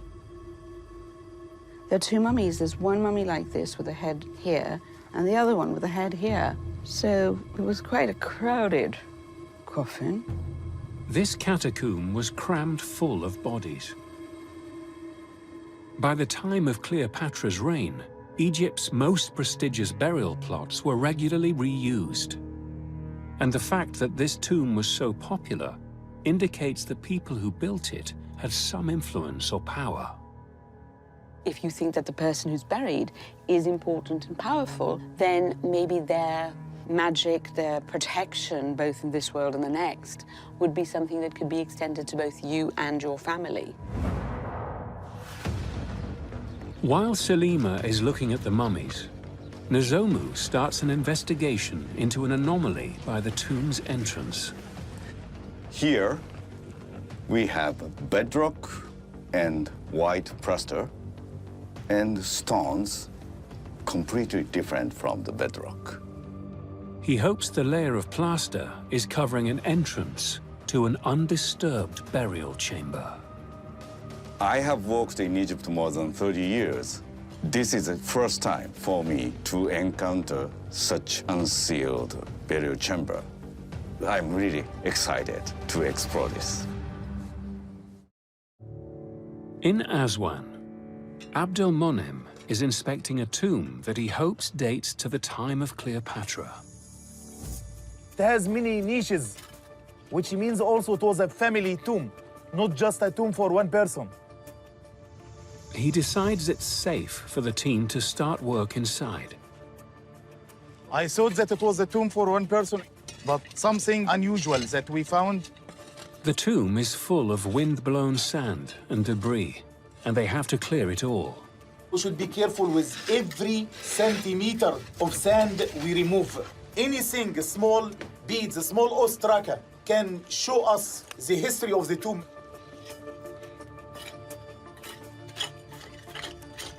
Look at the design of the pottery with nice lines at the edge, which she has the Greek design. Those lines here at the top. The pottery sherd bears a typically Greek design. Because Cleopatra came from a long line of Greek pharaohs, it's compelling evidence that the tomb dates to her dynasty. So every time we have more evidence about this tomb, which she sure and completely, maybe I can say now 100%, that was a Greek tomb.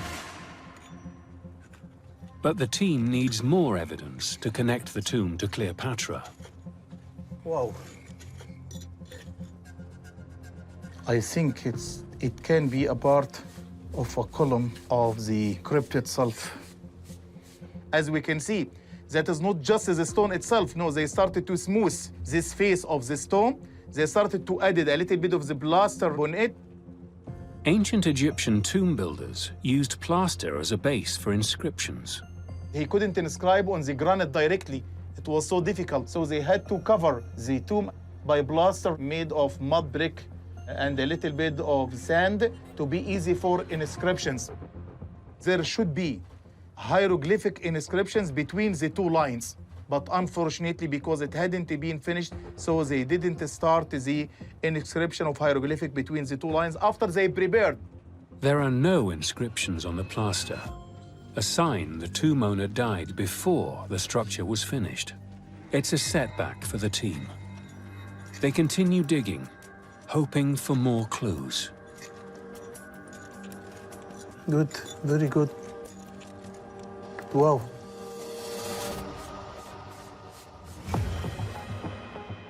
In Saqqara, archaeologist Nozomu Kawai is working on the sealed entrance inside a catacomb dating from the time of Cleopatra. One hand, I'm nervous. On the other hand, I'm very excited to see what is behind. He's hoping the entrance leads to an undisturbed part of the catacomb. But there's a problem. I thought we're gonna investigate inside, but we found several cracks in the bedrock. It will be risky. If Nozomu breaks the seal, he could collapse an entire section of the crumbling catacomb. It's a setback. But then he spots a small hole in the plaster. He decides to feed an endoscope camera into the void behind. Just follow the wall. Maybe up.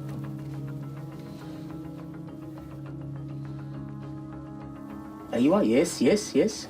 This bones. Oh, yeah. Skeleton. Oh my God. And fragments. Oh, yeah, from the ceiling. Yes, so there is a yes. barrier. Yeah, behind this wall. It's amazing, isn't it? Yeah, amazing. Yeah, but it's not mummified. Yeah, you can see the bone. They found an undisturbed burial. And we have the seal, the slab as a sealing wall. We have the depiction of woman here. So if it does represent the owner of the tomb, the person who is buried inside should be a woman.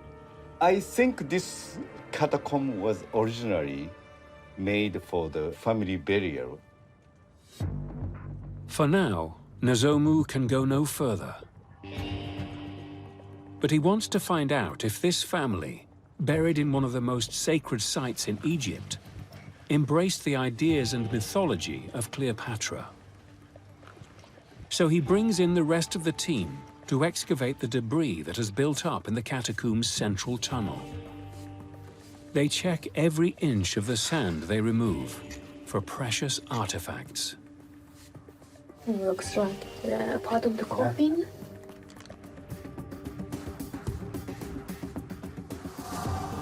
We just found a complete pottery. I think we're gonna find more artifacts. In Aswan, Abdelmonem Said is looking for definitive proof that the tomb he has discovered dates to the time of Cleopatra. He inspects a promising find from beneath the sands of the tomb floor. A part of the column. We can see this nice decoration on it. A distinct decorative pattern runs across the sandstone. We have the same column in Komombo, in the first hypostyle hall. The Temple of Komombo lies only 30 miles north of Aswan. It was built during the Ptolemaic era, including in the reign of Cleopatra VII. Exactly the reign of the king Ptolemy number 12, the father of the famous Queen Cleopatra VII. Finding the same style of column in the tomb here could mean it dates to the same time. It can show us that during the construction of this tomb, maybe Cleopatra VII was alive or during her period. Every time, every new item, new stuff inside the tomb, it makes us very close to Cleopatra VII. With Abdelmonem more sure of the tomb's date, now he is on the hunt for clues to how much influence Cleopatra had here in the south. The team has shifted hundreds of buckets of sand. They are nearing the level of the tomb's original floor. I can see something like a panel or a part of a panel made of sandstone, the same kind of the stone of the tomb itself. I think it's a part of an offering table. Abdelmonem carries on digging to see if there's any more beneath the sand. Wow. It's a second piece of offering table. We can see 2 loaves of bread with the pot of water. Offering tables were very common in ancient Egyptian funerary culture. Families used them to leave gifts of food and drink for the dead. But the table in this tomb is different to the typically Egyptian ones. That was a Greek design, Greek style. Cleopatra excelled at promoting a hybrid Greek-Egyptian culture.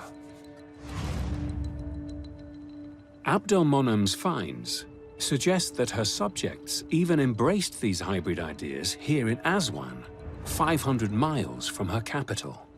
And her influence stretched from Alexandria in the north to the southern reaches of ancient Egypt. She had a very strong personality. She could keep the country under control. She was very close to the mythology, and of course, she was very close to the Egyptians themselves.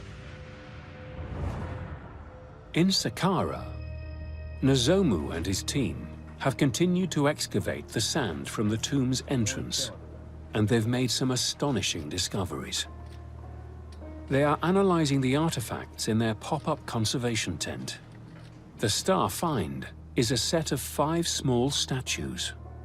We found terracotta figurines from the catacomb. 3 of them are Isis Aphrodite, and this one belongs to Isis Aphrodite, but it's not the figure, it's a crown. The goddess Isis Aphrodite was a hybrid Greek-Egyptian deity, promoted and embraced by Cleopatra herself. Cleopatra considered herself as a reincarnation of Isis. It's really interesting to find many Isis figurines from our site. A fusion of the Egyptian mother goddess and the Greek goddess of beauty, Isis Aphrodite was the deity of love, fertility, and rebirth. Cleopatra would dress like her at public events to elevate herself from queen to immortal goddess. During Cleopatra's reign, temples to Isis sprang up across Egypt, cementing her importance and, by association, Cleopatra's own power.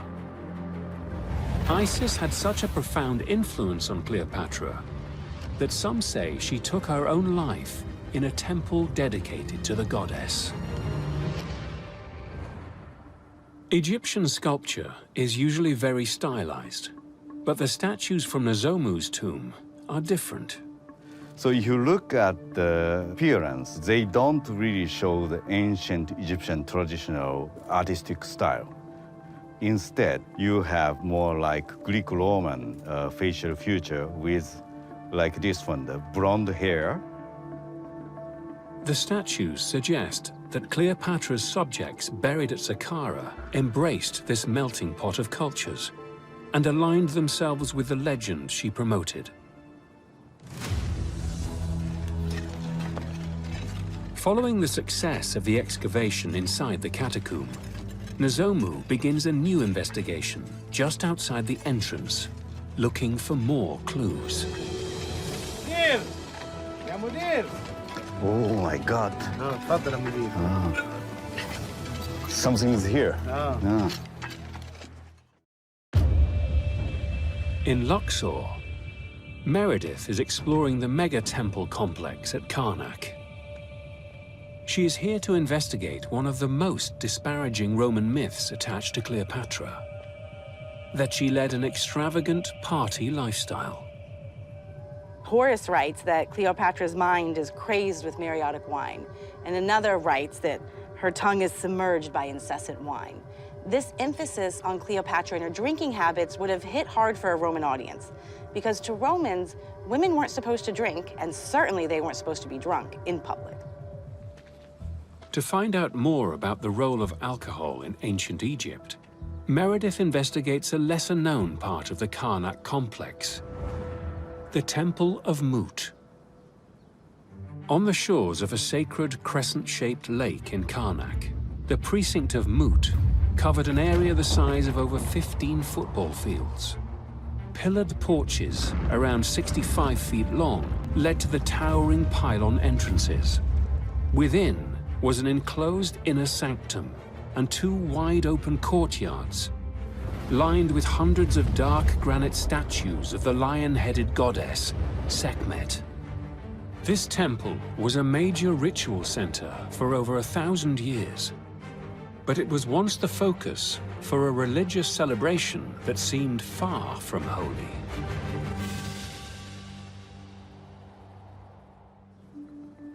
It says here that this is from the porch, the weh in Tech, the porch of drunkenness. This column would have been placed in an area of the Mut temple for the celebration of the Festival of Drunkenness. The Festival of Drunkenness celebrated a famous Egyptian myth about the near destruction of mankind. The myth tells of Sekhmet, goddess of chaos and war, who went on a killing spree after mankind conspired against her father, the sun god Ra. Ra took pity on man and flooded the land with beer, dyed red to look like blood. Sekhmet drank it all and passed out. So ancient Egyptians celebrated their triumph over death at Sekhmet's temple at Karnak, recreating her stupor in a festival of drunkenness. At the temple's porch of drunkenness, revelers drank until they were sick or passed out, only to be woken by sacred drums to complete the ritual experience. This festival would have been lively. There would have been musicians, dancers, singers, people chanting the sacred songs of the goddess. They wanted to get so drunk that they would see the goddess, and that takes quite a lot of alcohol. The porch of drunkenness at this temple is ancient, predating Cleopatra's reign by over 1,000 years. But she may have continued the tradition of sacred drinking, and associating herself with a powerful goddess of war and healing had obvious appeal. Cleopatra knew that part of being a king meant to be the intermediary between the gods and the people. So it's really likely that Cleopatra would have been part of a festival of drunkenness at a temple in Egypt. Although the Romans viewed Cleopatra's drinking as excessive and vulgar, maintaining a lively religious tradition would have boosted her popularity in Egypt and promoted her reign as a time of pleasure and prosperity. This would have been so exciting to be a part of. Not only could you completely party, but you could also form an important spiritual connection. And that would have been probably very appealing for a lot of people. In Saqqara, Nozomu's team inspects a mysterious discovery right next to the entrance of the catacomb.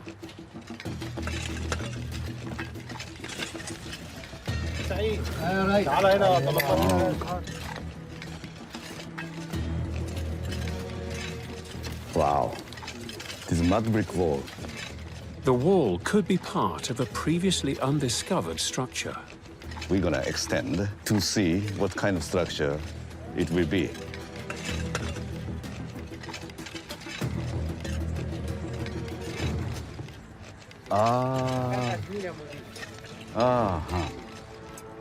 So this is remain the chisel, you know, cutting.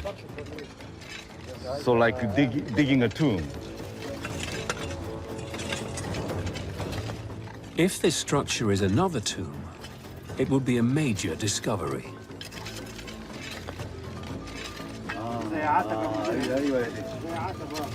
I think this is a corner of the entrance or something, you know, opening. So we're gonna have to remove the this gravel. Yeah. The team makes quick work of the loose rubble and sand.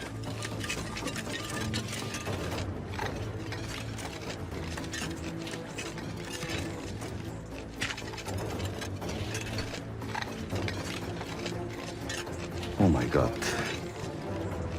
There's something inside. I'm gonna bring the camera, microscope. Nozomu uses his endoscope to get a better look. Yeah. I can clearly see the wooden coffin and skeleton. It's a small, rock-cut tomb with at least one complete burial. The race is now on to recover any precious artifacts inside.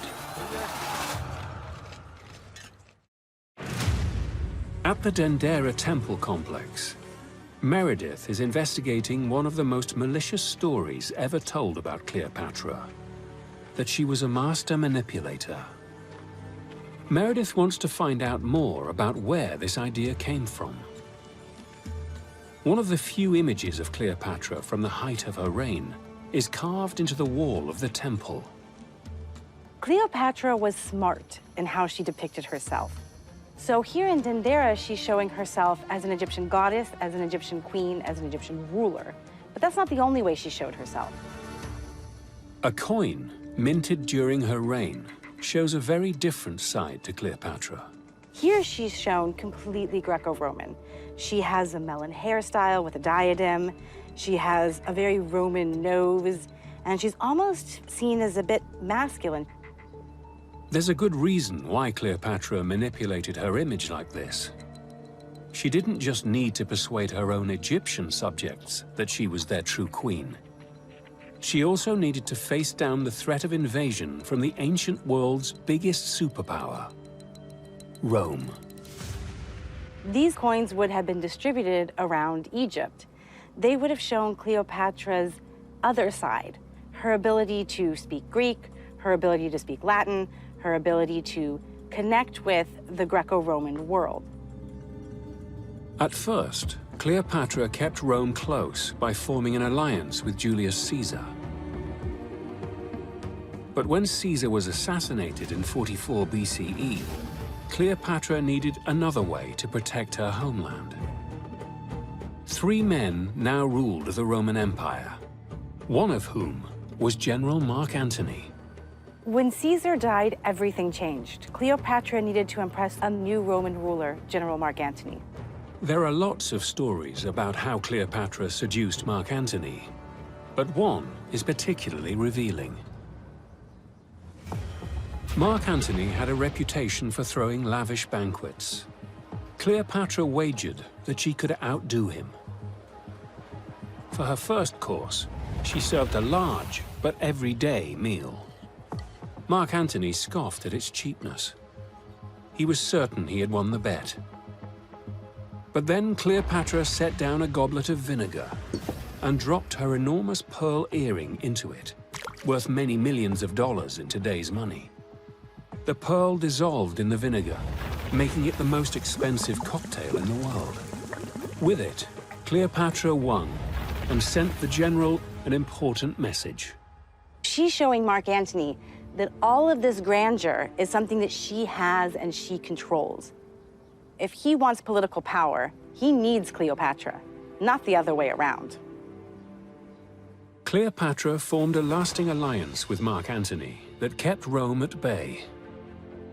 And while some legends say she manipulated him into a dangerous love affair, it's more likely she was a shrewd political operator who offered him a mutually beneficial union. Cleopatra was a master of politics. She was a master of culture and image. She could do something that no other ruler could. She could pull on different cultures, different costumes to say so many things and express ideas. And she did that really effectively. In Saqqara, Nozomu is carefully inspecting the newly discovered rock-cut tomb with Salima. I'm looking forward to seeing inside. They are looking for clues to date the burial. Oh, Nozomu, you didn't say that it had grave goods. Yeah. That's so amazing. And so the termites have eaten away the entire coffin. So, yeah. So we can understand the shape of the coffin by the nest of the termites. Yes. Unfortunately. The outline of the termite nest suggests that the coffin was small and square, with the occupant crouched inside. This crouched burial is a far older funerary ritual than those of the nearby catacomb. But they need more evidence to date the tomb for sure. This is stone vessel, not the pottery. No, it's definitely a stone vessel, but it looks like those beautiful limestone platters. Yeah, datable to the Second Dynasty, so approximately 4,700 years ago. Very nicely polished. The platter is alabaster and dates the burial to the very beginning of the age of the pharaohs, 3,000 years before Cleopatra. It's one of the oldest surviving tombs ever discovered in Saqqara, and it could shed light on why the catacomb is next door. The people at the time of Cleopatra built this catacomb. It's really interesting. The people kept using the same part of the necropolis as this early dynastic burial, just next to the Greek-Roman catacomb. Cleopatra disguised her Greek origins behind a very Egyptian mask. And the wealthy occupants of this large catacomb could have been following her lead by building their final resting place beside their most ancient Egyptian ancestors. This is totally unexpected. I'm really happy to find this unique burial during this season. Today, archaeologists across Egypt are uncovering new revelations about its last enigmatic queen, Cleopatra. They are revealing that her power stretched to the farthest reaches of her kingdom, and that her subjects embraced the mythology she created. In return, she used her wealth, power, and keen political mind to protect her people, leaving behind a legend that has endured for over 2,000 years.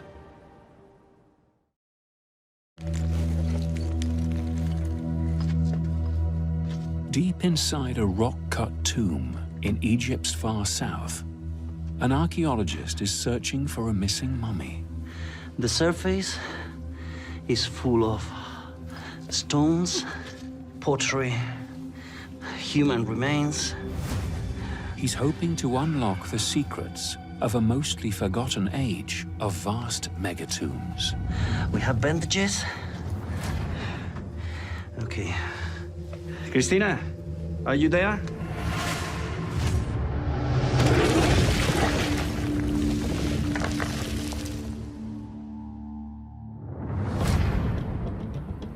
The pyramids of Giza and the Valley of the Kings, icons of ancient Egypt constructed 1,000 years apart.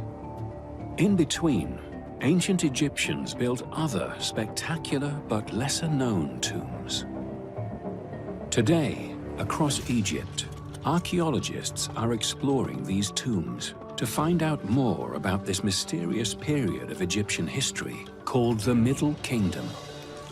How its mighty pharaohs reunited a war-torn country, transforming Egypt and leading it into a new golden age.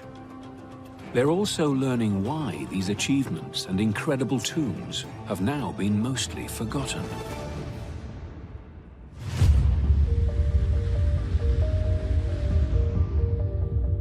Near Luxor, Spanish archaeologist Miriam Seco Alvarez has started her unconventional morning commute. I love driving in the desert, and I always wanted to do this since I was young.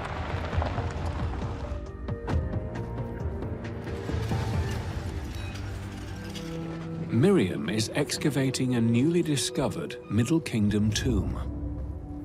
It's part of a sprawling necropolis with a mix of rich and poor burials. She's hoping it will tell her more about Egyptian society during this lesser-known period. Probably what we see at the end of this corridor is the burial chamber of the tomb.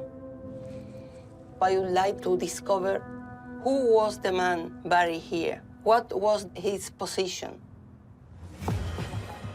To do that, Miriam's team must remove several tons of debris from the steep, narrow corridor with a dangerously unstable ceiling. يا نقدي يلا كله إلا ومال يلا. Now a group of very special workers, they will be cleaning this very carefully, and we will going down little by little to reach the burial chamber.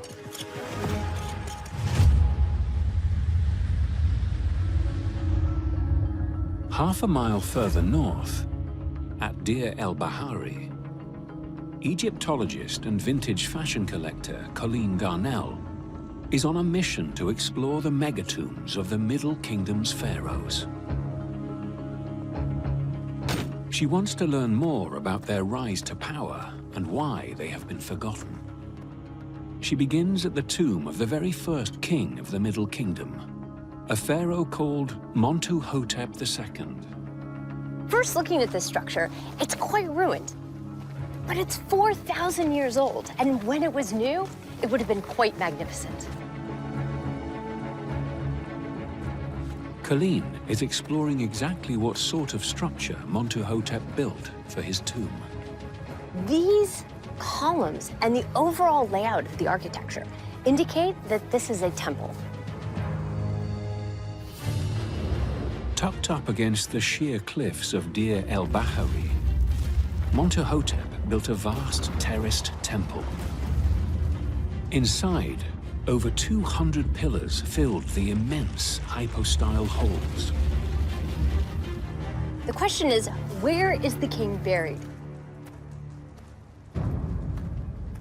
In the center of the temple, a trench descends to a tunnel.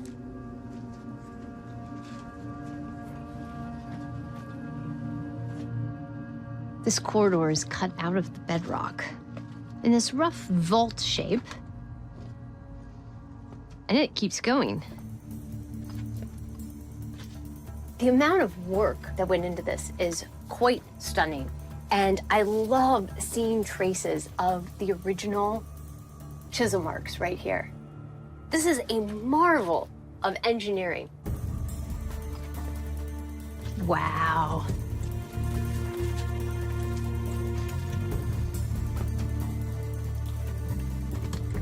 Absolutely unbelievable to be this far down into the mountain.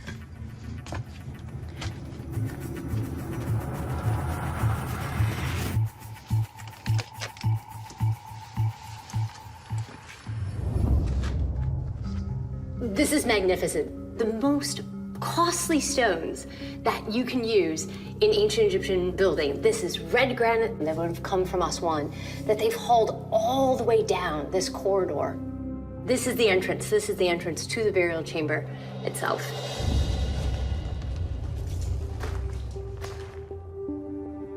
The burial chamber is 500 feet deep inside the heart of the mountain. This is astonishing. They went so far as to create that perfect architectural form of a shrine. And these holes here would have been for the doors that sealed in the coffin of the king. And to think each of these pieces, and they're massive, had to have been brought all the way down the same corridor that I was just descending. No Egyptian pharaoh before had ever been buried in a tomb like this.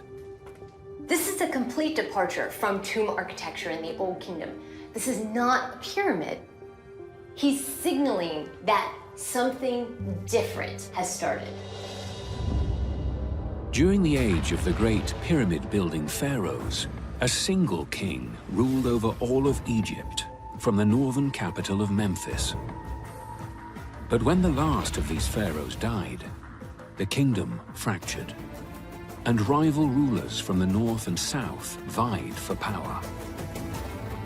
For decades, war raged between the two factions, until Montuhotep II, the ruler of southern Egypt, ultimately prevailed. He reunited Egypt, moving the country's capital to Thebes in the south, and ushered in a new era, now known as the Middle Kingdom. Montuhotep's unusual burial is a nod to his southern heritage, where terraced tombs cut into the desert were popular. Montuhotep adapts an architectural form of his local ancestors, but builds it on a monumental scale, adding this massive shaft, making this a tomb fit for a king who has just unified Upper and Lower Egypt. Montuhotep had led Egypt out of a disastrous period of chaos and civil war. But the country was still scarred by decades of fierce rivalries and warring factions. Next, Colleen wants to explore how Montuhotep's successors faced these challenges in their bid to restore Egypt to its former glory.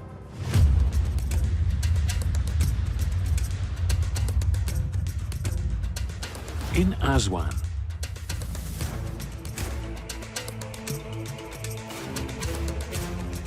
Spanish archaeologist Alejandro Jimenez Serrano is back for a new season of excavations at the site of Kubet el Hawa.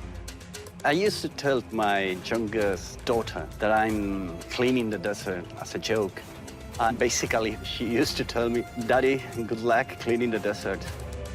Alejandro and his team are investigating the tomb of a high-ranking Middle Kingdom official. He's hoping to find out more about how the Middle Kingdom pharaohs governed their war-torn country. Sarput I was the governor of the Egyptian border with the south. So he was a key figure in the Egyptian state. After the reunification under first Middle Kingdom king Montuhotep II, Egypt started to expand, invading Nubia in the south. Sarput was charged with exploiting this new land for precious resources and exotic goods. He governed Elephantine Island, a vital strategic outpost on this new frontier. Alejandro has spent the last 5 years trying to locate the tomb's main burial chamber and mummy. It's become a bit of an obsession. Last season, his team uncovered a monumental shaft and chamber hidden below the innermost chapel of the tomb. We thought that he was going to be buried there, and we were going to find at least the remains of his burial. Inshallah. It is bedrock. It is the bedrock.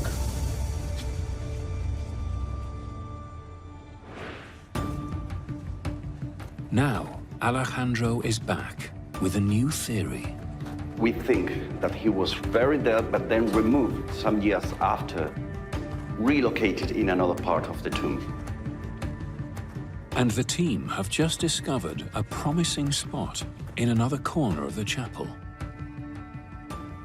This is a trench that is in the same part of where we were working last year. And we believe that this might be the last place where Sarput I was buried. So we are now excavating this, trying to find if we have a chamber, a shaft.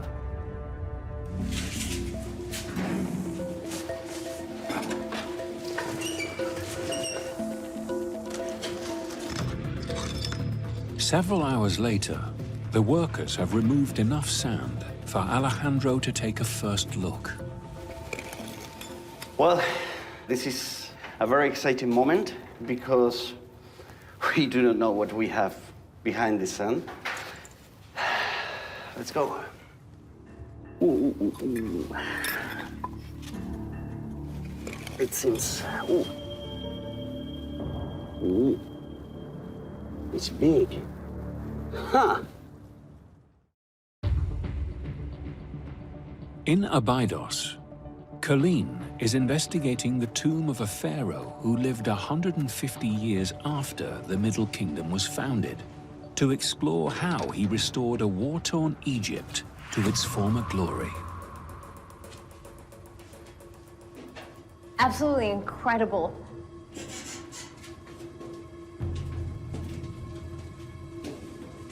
Built by a pharaoh called Senwosret III, it is one of the most innovative tombs in the history of ancient Egypt. This is entirely carved out of the bedrock. Here we have a massive shaft.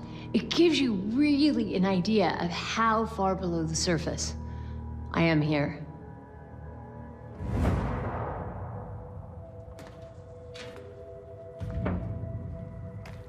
Colleen investigates a series of small chambers and tunnels. Wow. Giant granite blocking stones.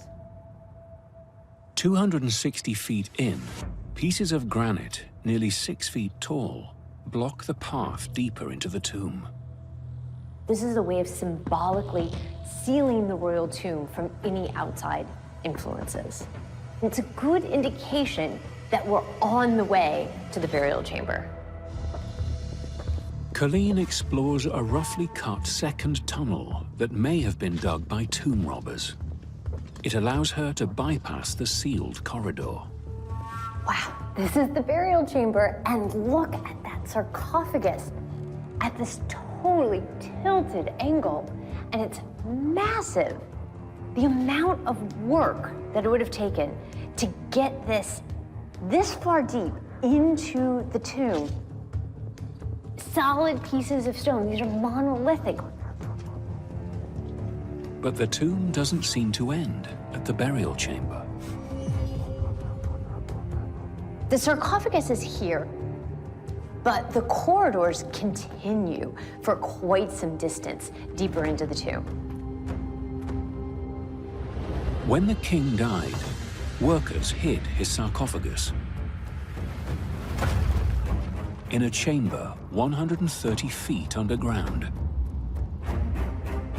They then sealed the tomb with bricks from floor to ceiling and blocked the steep passage with over 300 tons of highly prized red granite. But strangely, the tunnels continue beyond the burial chamber for another 250 feet. They trace a wide sweeping curve, bending back on itself. At nearly 600 feet long, it's a triumph of engineering unique in the history of ancient Egypt. The complexity of the corridors, particularly the snaking passageway beyond the burial chamber, is directly based on how the Egyptians imagined the architecture of the underworld itself. This entire tomb is a model of the underworld. It's hard in the modern world to conceptualize how much effort it would have taken to construct this tomb, just the man-hours. The scale of this colossal tomb shows that Senwosret was both incredibly powerful and able to command huge resources. Records suggest he was a military genius who consolidated his own power across the country and massively expanded Egypt's borders. He didn't just restore his country's former glory, he turned Egypt into a regional superpower. Senwosret III is one of the most powerful kings of his era. He rules over a time of prosperity, strength in foreign policy, a highly organized administration.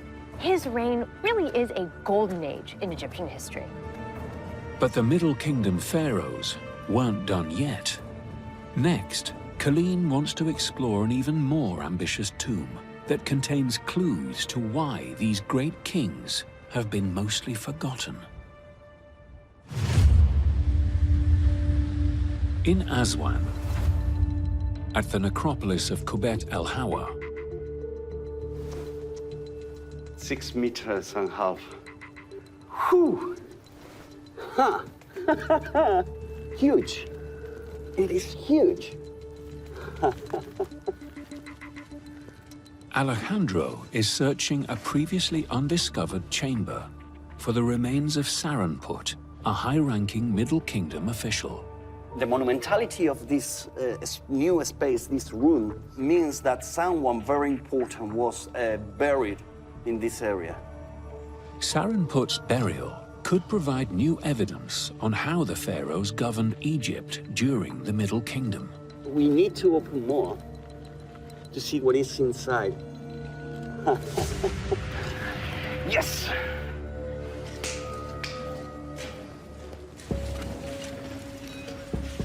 Alejandro brings in his workers to remove the rest of the debris blocking the entrance to the chamber. Basically, the material that we are excavating now is sand with mainly pottery. They thoroughly check every shovel of sand they remove. Even the smallest of finds could hold valuable clues.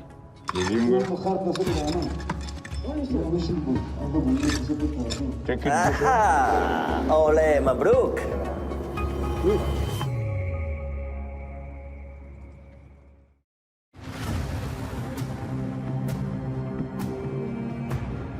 Near Luxor, Miriam's team is trying to reach the burial chamber of a Middle Kingdom tomb.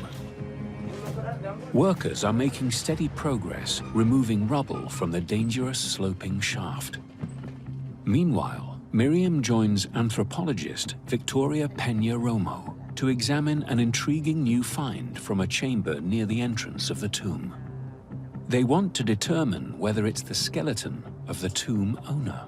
This is a man more than 50 years old with a lot of disease and with a lot of damage in the bone. He have break the arm. So someone who work really and carry things, a worker. It's unclear how this man's skeleton ended up here, but their analysis suggests it's unlikely he's the true owner of such a large tomb. The team needs to get to the burial chamber. But back inside, the excavation has come to a sudden halt. Ya Nagdi. Yalla, kullu gahes? We found a big block. So we need to remove this big block to have easy access to the burial chamber. The team is working in a very tight underground space. They can't finish clearing the corridor without removing the boulder. They will tie this rope around the rock. And they are going to make like a chain to pull up the big block. Halibalak, eh? بالراحة خلاص صلي على النبي صلي على النبي يا راجل صلي على النبي يا راجل بالراحة The boulder weighs over 550 pounds. It's tough work moving such a heavy object in the cramped and steep corridor. And yet, this stone is only a fraction of the weight of the sarcophagi and granite blocks moved by the workers in ancient times. It's a very complicated action.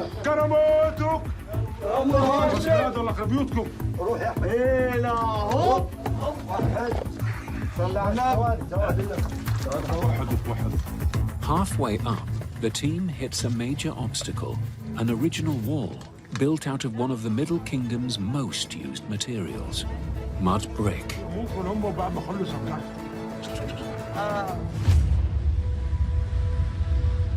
In Aswan, at the site of Kubet El Hawa, Alejandro is inspecting a small object they found just outside the newly discovered chamber. We have just found an amulet made of faience. Probably was part of a necklace, and it seems that it has an inscription. He is hoping to find any evidence that the Middle Kingdom official, Saranput, was buried inside. Mary Amun, beloved of the god Amun. I need to see under the sun. Have you seen that? Yeah. I want to see more carefully. It's Hornhead, Mary Amun. Hornhead, beloved of Amun. The amulet dates from the time of Pharaoh Horemheb, who reigned more than 300 years after Saranput. It would have been a gift from the pharaoh to someone of high rank, who then took it with them to their grave. It shows how important it is for the team to sieve every single spade of sand. It is special. You know, Kubet El Hawa is not a royal necropolis. A find like this, from a much later period, could be a sign the chamber was reused after Sarenput, meaning his remains may now be lost. Alejandro has to get inside to know for sure. While the workers clear the remaining sand from the doorway, Alejandro joins the rest of his team outside. They've set up a second excavation area just in front of the main tomb entrance. We've noticed that here we have some rubble. What we are seeing here is the material, the rubbish produced by the construction of the tomb was deposited here. Alejandro is hoping this 4,000-year-old construction spoil will help them learn more about how Sarenput's tomb was built. It's something that we have no information before. How was the construction and the decoration process of the funerary complex? Workers sift through the sand, hunting for clues. Although we are in winter, this is 30 degrees. It's hard.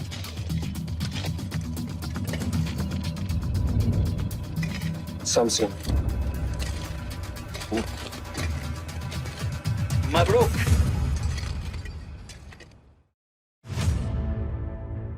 Near Luxor, Miriam's team is working out how to safely remove the large stone from their Middle Kingdom tomb.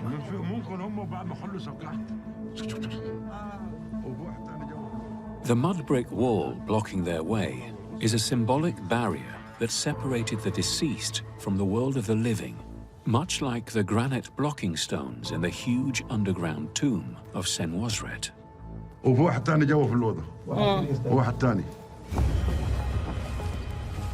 They are putting this straw blanket on top of the ancient mud bricks in order not to damage them.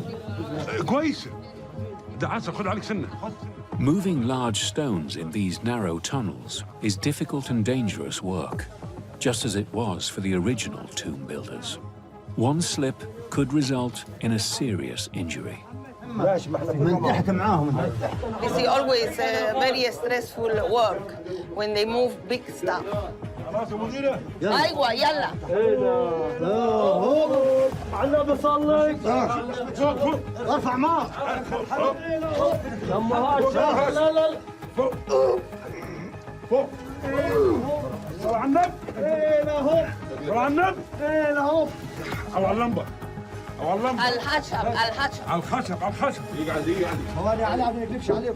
Well done. Very good job.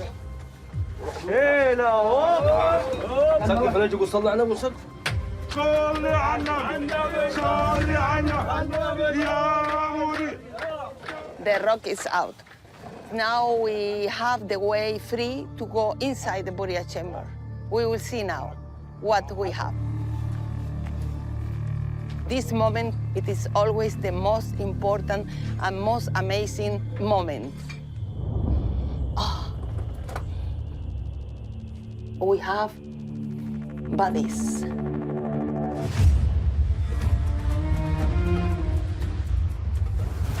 In Dashur, Colleen has come to a pyramid field 20 miles south of Giza. She wants to explore one of the Middle Kingdom's most ambitious megatombs, the Black Pyramid. It was built by a pharaoh called Amenemhat III, the son of Senwosret, who built the 600-foot-long underground tomb in Abydos. This is a truly amazing place. And although it doesn't look like too much today, this was once a massive pyramid, just like we see out in the distance. Today, only the core of the pyramid remains, standing in a pile of its own rubble. But it once rose 250 feet above the valley floor. When first built, the Black Pyramid was just over half the height of the Great Pyramid at Giza. It was finished in a smooth outer casing of white limestone. Underneath it, a mysterious maze of tunnels crisscrossing through the ground. Lined with huge stone blocks, and totaling around 900 feet in length. They led to numerous storerooms and the burial chambers intended for Amenemhat's queens and the king himself. The Black Pyramid was designed to be one of the most elaborate tombs in Egyptian history. Colleen wants to explore why Amenemhat departed so radically from the rock-cut tombs of the Middle Kingdom's founders. She looks for clues in the network of tunnels beneath the pyramid. Wow. The system of underground passageways is unbelievable. It's like a maze down here. The only other pyramid with similar underground architecture is the first pyramid ever constructed in Egypt, the step pyramid of Djoser at Saqqara, constructed nearly 1,000 years earlier. Djoser was revered as one of Egypt's most powerful pharaohs. His pyramid, built around 2650 BCE, sat on top of 3.5 miles of tunnels, hollowing out the ground below. No other pharaoh attempted to mimic Djoser's design until Amenemhat. This pharaoh was really trying to show himself in relation to Egypt's first pyramid builder. This was a hugely ambitious move, but also a strategic one. The young king had inherited a vast and prosperous kingdom from his warrior king father. With no need to mount further military campaigns, Amenemhat needed a different way of projecting his power. Linking himself to Djoser and the pyramid kings of old was a way to do that. Amenemhat III's ambitions with this monument was to draw a connection between his reign and the golden age of the pyramids. Next, Colleen wants to investigate whether Amenemhat's ambitious design paid off and he was able to match the achievements of the great pyramid kings of old.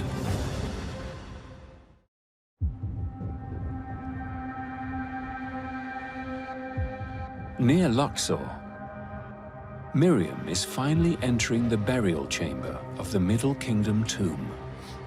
Well, I can see many blocks, and we have many fragments of pottery. This will help us to date the tomb. The tomb probably was robbed already in ancient time, and that's why we find all the material mixed. As with most wealthy tombs in ancient Egypt, the burial chamber has been looted. But I think we can still get many information about the owner of the tomb. Miriam searches for any trace of the person who was buried here. And we have fragment of wood, probably coming from the wooden coffin. Wood was scarce in ancient Egypt, so a wooden coffin could be a clue that the owner of the tomb was wealthy. Miriam hunts for any human remains.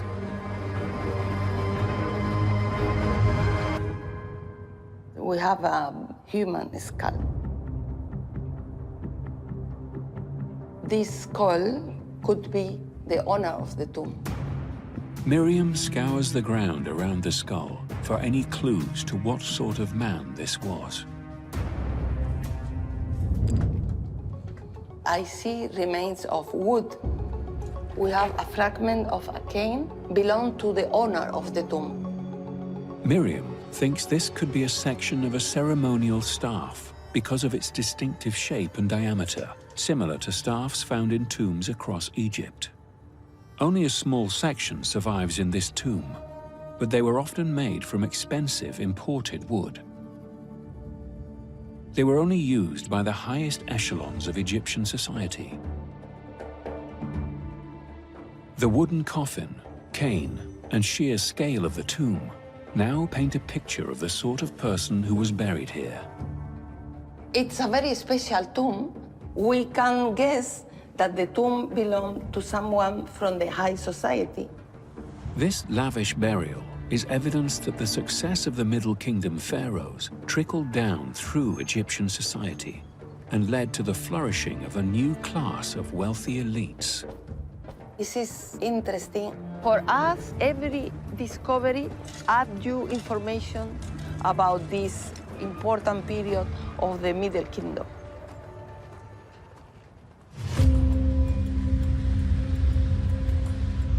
In Aswan, It's difficult to say, but it seems a working tool. Alejandro is studying the strange stone that's come out of the construction spoil outside Saranput's tomb. This is a stone that they use to polish the surface of the rock, to smooth the facade of the tomb. It's amazing.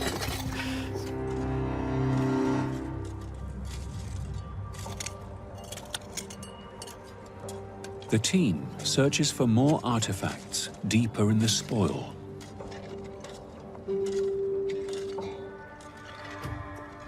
It seems that it's a test from the sculpture, probably trying to test the stone before making the final reliefs of the main door of the funerary complex. It's very interesting because it shows us the process of construction of the tomb. These finds suggest that Saranput's tomb was constructed by highly skilled artisans. This fits in with ancient texts from the same period. We know from the text that Saranput received a group of royal artisans to build his tomb. According to the story, Saranput supplied the pharaoh's army on its way to conquer Lower Nubia. The king sent his own artisans to help construct Saranput's tomb as a reward. It was a huge honor. So here, what we have is made by the hands of a royal sculptor. Back inside the tomb, Door is finished. Inshallah, good, nice work. the team have cleared the entrance to the new chamber. Alejandro can finally go inside.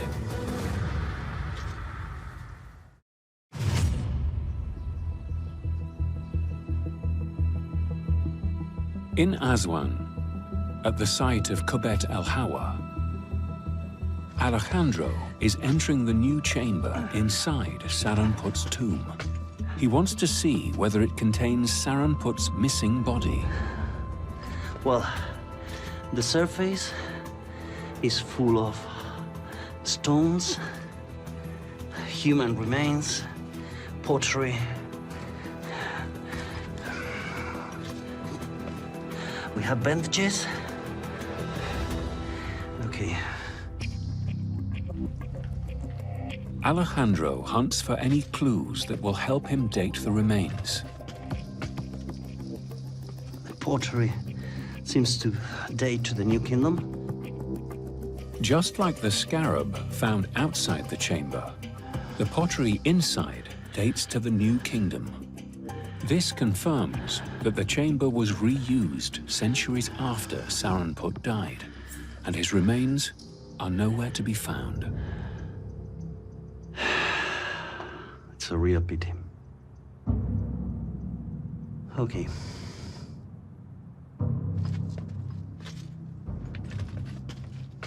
It's a unique experience to get into an area where nobody has been since thousands of years. But I found no trace of Saranput I. But a mystery remains. Was Saranput ever buried inside this chamber? Or was it built for someone else? Now we have to explain which was the purpose of this chamber.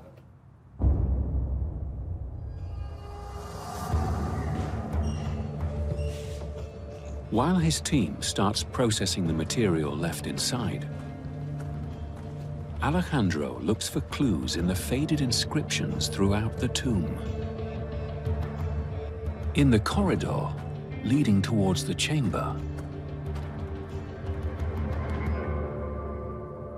By chance, I passed by here and I noticed that here there was the remains of an inscription that actually is the name of one of the sons of Sariput I. So we know who these figures were, and they were the sons of Sariput. It's a vital clue that Alejandro has never seen before. He now thinks Sariput himself never used the chamber. It was built for his sons. It has some logic that they were buried in the innermost part of Sariput I's tomb in a very privileged place. The family wanted to be united in the afterlife. The best option was to bury them in the same funerary complex. Alejandro may not have found Sariput's missing mummy, but he has uncovered a new piece in the puzzle of this spectacular megatomb. When Sariput built his tomb, the pharaoh gave him his elite team of builders and the finest royal artisans. They built him a monumental funerary complex with extra chambers for his family. Ancient texts say it was fitted with an exquisite coffin, a gift from the pharaoh himself, and precious grave goods, including furniture from the royal household. The grandeur of Sariput's tomb is a testament to the way the Middle Kingdom pharaohs governed their country. The monumentality of his tomb is telling us a lot of information about the royal administration here, the prices that the king gave to the local elite. During the Middle Kingdom, the pharaohs developed a sophisticated system of government. They appointed trusted governors, like Sariput, to rule key territories and kept them loyal by rewarding them with splendid megatombs. For me, the Middle Kingdom is not only a golden age of the Egyptian history. It is the period in which Egypt gets its maturity.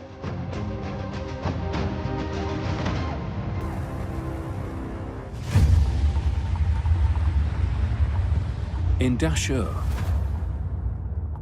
at the Black Pyramid, Colleen is exploring whether Pharaoh Amenemhat's ambitious construction project paid off, and if he was able to match the achievements of the mighty pyramid kings of old. The care that they took in the construction, even in this long corridor. And yet, cracks emerged. She hunts for clues in the network of tunnels below the pyramid. These are modern repairs to shore up the construction, but you can see the ancient beams here. Those would have been added almost 4,000 years ago because there was already subsidence in the pyramid structure. And what that would have meant is that there was instability. Unlike the pyramids at Giza, Amenemhat built on the clay of the Nile floodplain, just 33 feet above sea level. Here, groundwater could seep upwards and soften the earth beneath. As the pyramid took shape, its tremendous weight pushed down on its network of underground tunnels. Cracks appeared in the ceilings, and workers had to shore up the walls with wood and mud brick. Amenemhat had tried to build himself a megatomb like the kings of old, but he failed. He abandoned his ambitious project, and the pyramid began to crumble. One unfortunate result of the instability in this pyramid was that the king was never buried here, only his queen. The Black Pyramid took many years and huge resources to build, but ended up being a very costly failure. And Colleen thinks the mistakes made on this pyramid hold a clue to why so many of the Middle Kingdom pharaohs have also been forgotten. These are mud bricks. This is mud mixed with straw. That is what this pyramid was constructed of at its core. What is in the thousands behind me? Only the exterior casing blocks were made of limestone, which is a completely different situation from the Giza pyramids, where the entire pyramid is made of stone. Mud brick was a popular building material during the Middle Kingdom because it was easy to manufacture, cheap and light. But it has a fatal flaw. Mud brick simply does not survive the same way as a solid stone pyramid. Colleen thinks this is a key reason the Middle Kingdom pharaohs have been forgotten. They either built their vast megatombs underground, where they remained hidden, or constructed mud brick tombs that simply weathered away. Kings of the Middle Kingdom built incredible monuments, but many of them were not constructed in the same way as either monuments before or after. So many of the traces of this remarkable period are lost to history. Today, archaeologists continue to unlock the secrets of the megatombs of the Middle Kingdom, how Egyptian civilization prospered, giving rise to a sophisticated new elite, how its pharaohs appointed powerful local governors to run the country and kept them loyal with lavish rewards, and why, despite building some of the most spectacular monuments in Egyptian history, they have now mostly been forgotten.